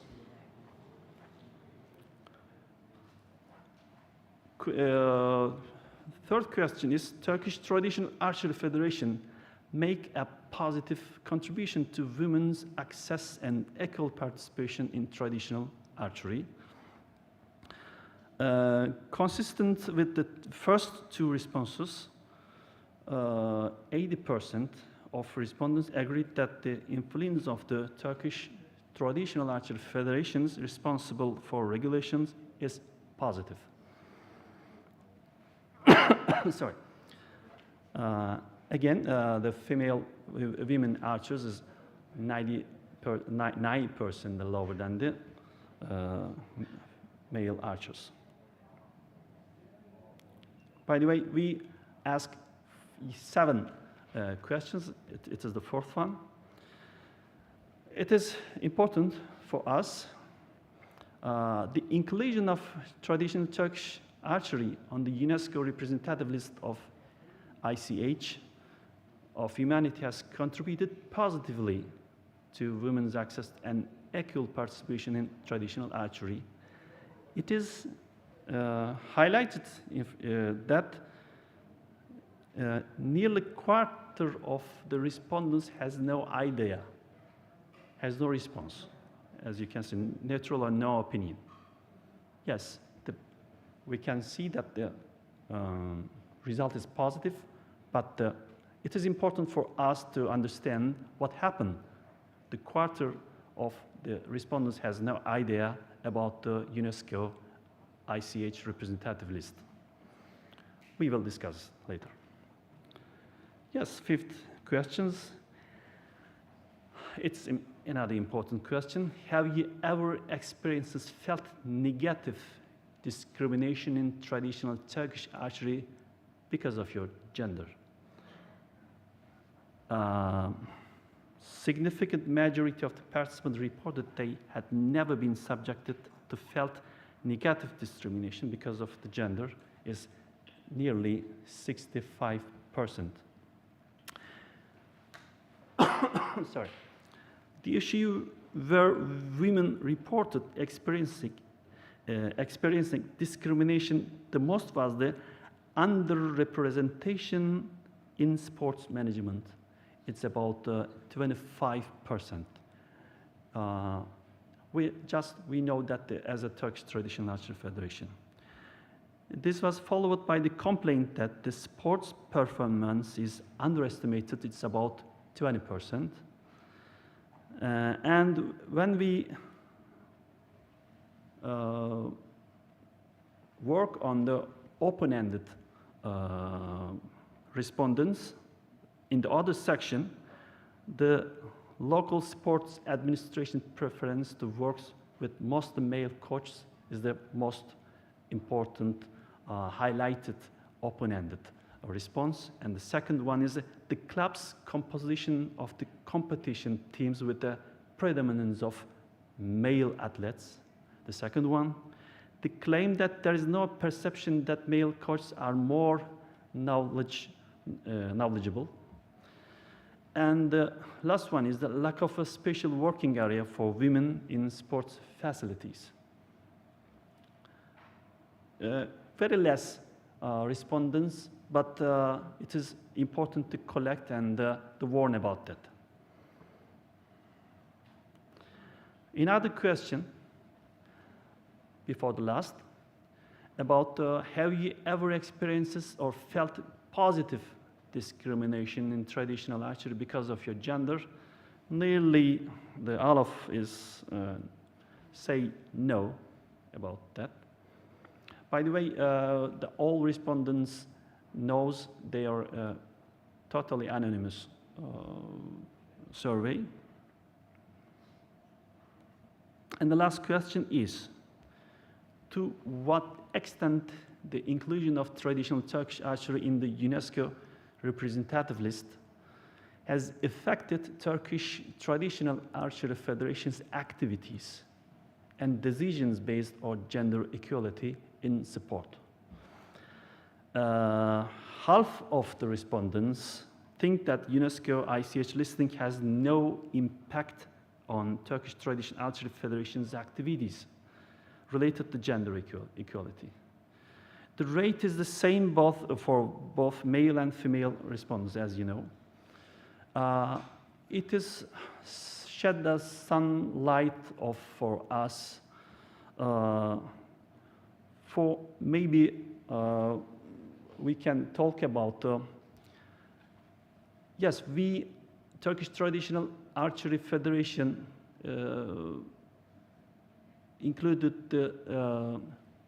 established in 2019, and the Turkish archery was included in the same year. But just after the 6 months, the prolonged curfew was imposed due to COVID-19 pandemic. So stakeholders who should be on cooperation and coordination on traditional Turkish archery could not come together. We cannot come together and synergies and not be created. But now we know this. As a result, the desired progress in planning, awareness, and capacity building initiatives in cooperation with UNESCO ICH was not achieved. But Turkish Traditional Archery Federation, Archers Foundation, Okçular Vakfı, and relevant ministries being together and develop and implement a conversation action plan in the next year. We planned it, and we talk about what we can do with the UNESCO ICH for Turkish archery. Turkish Traditional Archery Federation, we know that it is certainly umbrella organization on traditional archers in the country. And traditional Turkish archery, which did not include women in its historical infrastructure, was revitalized to ensure equal representation of women with men. Maybe one of the most sports branch in Turkey, women's equally represented like men in Turkey. We can say that. The contribution of the regulations was also accepted by women and led to equality. And it is seen that the impact and effectiveness of the UNESCO ICH is not fully understood among Turkish traditional archers because of I said about that subject. And we need to come together more with our international stakeholders on this issue and produce projects for the future of world traditional archery. And thank you for your contribution.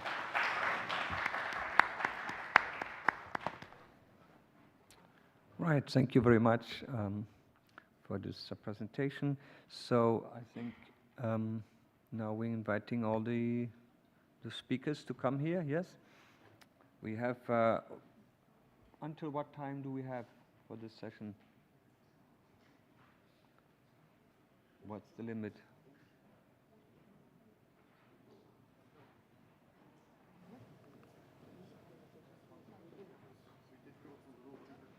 Yes. So what time, how much time do we have? So actually, we were supposed to have 20 minutes for panel discussion, but Yes. The given time is only 5 minutes left. So let's see what we can do. So we have 5 minutes, or can we go? So 10 minutes. 10 We'll minutes. have 10 minutes for So we the finish session. Yes, 4:05. Okay. Right. So thank you all for all those And first of fascinating all, papers. Chairperson, maybe you can also move your seat to the chair right Yes. here. Yes, thank you. We also have our microphone prepared for you at your seats. I'm sorry that we only have 10 minutes, but yet let's use the time wisely, and we can also extend this discussions at the break at the back as well. So Yes. please, yes. Right. So yes, I can see there's a question. Okay, thank you for inspiring presentations. I'll have 2 questions for Cholpanai and 1 question for everybody. The first question for Cholpanai is, do you have other presents you can share with us? Okay, then I can, then please ask, and I can again get some more chocolate because, okay, anyway. No, you raised an important point here when you talked about the martial arts. Is that a martial art, yes or no, you know? But I will be critical now. If you consider this as a martial art, why would you not recognize rugby as a martial art? Well, that's the argument or discussion that we're having among the communities, because we don't know whether it's a martial art or not. And then, as you said in your presentation yesterday, is there a definition of martial arts? So how do we define it? So if you take specific skills or techniques that are used in the kokbaru, then like grapple techniques or wrestling to get the goat, then some aspects might be considered as aspects of martial art. And then, But rugby does too. Rugby? Yeah, Rugby. Then I don't know. That's the question for the rugby community. So I mean, personally, I have no definite answer how to, whether to consider it or not. May I go to a second question for everybody? I just take the time. Yes, right? yeah. I have a question for everybody, actually. I would say we all have a shared enemy, it seems. The enemy is commercialization, sportification, but is that really an enemy? And why is that an enemy? Could that not be an opportunity? Yes, you want to answer? I don't know. You want to start at the... Actually, personally, I can answer it. The sportalization is not an enemy, maybe the advantage. Maybe the answer is how to manage. The balance is very sensitive. If you give the weight to a sports side and ignore the cultural side of the traditional sports, in every traditional sports, especially in the archery, something's spoiled. But on the other hand, if you give a weight to cultural side and forgot the sports sides, it seems always amateur, not being a professional. So it's hard to answer it, but when we establish a sports federation, really Turkish status is for traditional archery is a 100% sport federation. Only we can have results about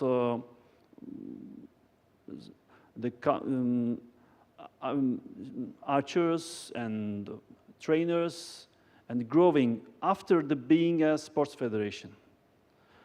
Because of if you stay in the cultural side, another identity problem arise. Always looks a folkloric group or cultural object, not real martial arts or sports. I think it's my personal opinion. Well, as there is like two sides of the coin, I think it can be an enemy, but also I would agree with my colleague, it can also be an advantage. For example, in case of Kyrgyzstan, a sportization of Kokboru, like too much, it brings results in more like an economic inequality. In what terms? Is that the high quality and trained horses are becoming very expensive. So those clubs or those teams who have less financial resources might not be able to acquire them. And then like the high skilled players are also get under contract, and then they can be converted by other richer clubs. So it means that those who have less financial resources might be disadvantaged. And then we know that in Kazakhstan, teams, they come to Kyrgyzstan and they buy out the horses because they have the financial means. So, and then if you have the good horses and the players, then of course your game is better. And also, the sportization is really great. However, we don't really have institutionalized a system for training the trainers and the horses. So it's a little bit chaotic. So only those who are in the higher leagues or in the better teams have the opportunity to undergo this capacity building as players. Whilst the other in the regions and the village levels and the provincial levels, the children or the young people just have to do it all by themselves. So these are the, I guess, disadvantages. However, the sportization is giving more motivation for the young people to be more interested in the game, and they want to be like those stars, like those players. And actually, it also gave encouragement to farmers to raise horses. There are lots of situations when farmers really want their horses that came out from their, not farms, but that came from out their homes to be the recognized horses in the Kokboru. So it's giving a rise to the horse nurturing field or something like that, yeah. Thank you. Navin, you want to say something? Okay, I need some clarification. What you mean by a sport is enemy? I'm saying this in general because not only during this session, but in the previous sessions as well, we see not all, I must admit, not all, but a lot of presentations, they have a problem and they see it as a challenge. The traditionalization versus the modernization, sportification, commercialization on the other side of the traditional aisle, you might say. So my question was, do we all think this is the enemy, this is the bad thing? Yeah. Because in my case, in my association, sport is very powerful point to encourage all young people to revive our heritage. That's why I'm asking that. I think it depends on the vision and the plan and the way we are working with the young people to make sport as a methodology. Can help all young people to involve more and more in the activities in the real world. That's why I'm asking. Thank you. Thank you.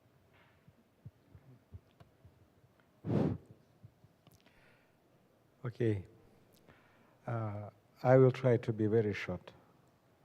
I think that sportization is the main threat for traditional sports because it will urge the traditional sports to unification. As for example, our good friend Atas Bey, he pointed out limitations, measures. This is when we speak about in terms of Convention 2003, we speak about how the people do it, and if the people follow the reglementation made by ministry, it's something different. This issue should be really thoroughly and friendly discussed. Maybe UNESCO ICM Center is a good platform for this, especially in relation to martial arts. But this issue can be really threat for traditional sports and games. Thank you. Thank you. Yes, please. Another question. Thank you, Mr. Chair. I have two closely related questions for Mrs. Nevin Vagdi Eshakali regarding the curriculum. So I'm not talking about the curriculum to train athletes, but you focus too much on curriculum. So here's my question. For the integration of intangible heritage in education,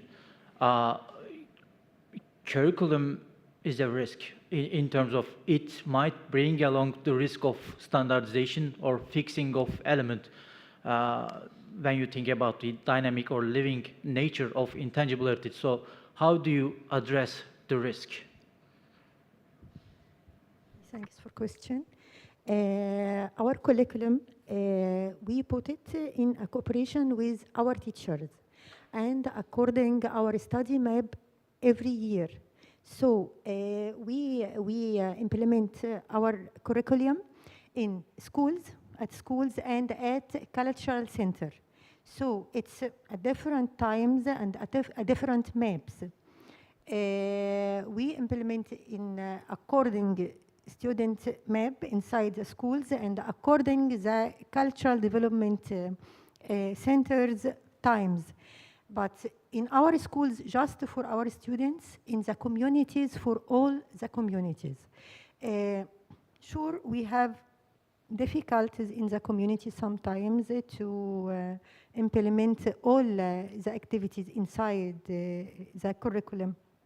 We face many challenges, but we train the teachers very well, and after that we train second line from volunteers, and the athlete is very powerful, and they empower young people after that. Thank you. Thank you. Well, if there's no question, I would like to ask one for especially our colleagues from Central Asia, which is, can you say more on the interplay between the various identities in those martial arts? I mean, how do national, Turkish and nomad identities interact and interplay? Are there any issues of reappropriation, any conflicts over diverging rules of similar games, you know, in those nomadic games? If you could say something about that, I would be very interested. Thank you. Okay. This is interesting about, thank you very much for your interesting question. Of course, there are differences, and the differences are not so much important. Sometimes it is the intention to define identity. So it's not very serious. For example, as far as I know, Kokboru and Kokpar in Kazakhstan differ in some small details, but these small details are always subject of very emotional negotiation. And this happened, by the way, during these games when, according to the Kokboru, Kyrgyz team was supposed to take the golden medal, and according to Kazakh regulations. It was not so. But and this we have for archery. This we have for Togus Kumalak, for any other things. But this is exactly, in my understanding, this is the value of Convention 2003 when we have this this variety. So that's it like this. For example, Turkish archery is not the same like Turkic archery, because each country, as I mentioned, we have, for example, we have, for example, different sites, and Kyrgyz Republic, which is very small, but like a small diamond, you know. In Central Asia, you always try to bring something specific, Kyrgyz, just to stress this identity. In my view, but I may be wrong, in my view, this is exactly the important thing of the convention, this variety. Thank you.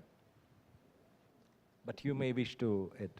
Yeah, I do agree with you, but at the same time, I guess there are commonalities, but at the same time, there are the differences as well. So I think during the World Nomad Games, what countries are trying to do is to unite over common heritage, but also bring their peculiarity from each of their countries. So that's why Kokpar and Kokburu, in its roots and history and origin, it's the same game. However, there are like specificities country-wise. So, and then these specificities, I guess, is like a spice that gives, you know, the vibrance and the diversity. So, in one term, it unites, but at the same time, it makes everything more diverse. So that's how we're overcoming these challenges, I guess, today. Right. Anybody else wants to talk about this? No? Well, I think we're already over the time, so thank you all very much to the speakers in the first instance, and we go for the coffee break here. Thank you.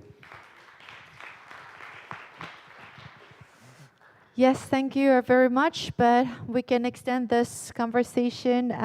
We're going to take a photo. So Chairman, could you be seated for a little while? Let's take a moment to take a photo. Zafar, can you also take a seat as we will take a photo together? Oh, here, okay, yes. Let's stand and use this moment to take a photo together. So in the middle, 1, 2, 3. One more time. Yes, thank you very much. We're going to end the session now. After the break at 4:30, we have the master class waiting for you. We're to learn about the wrestling, the traditional wrestlings from Kazakhstan, Mongolia, and Korea. So stay tuned, and we'll see you all at 4:30. Thank you very much. And if you're not joining us for the master's class, then you can join us tomorrow once again at 10 o'clock. Thank you very much.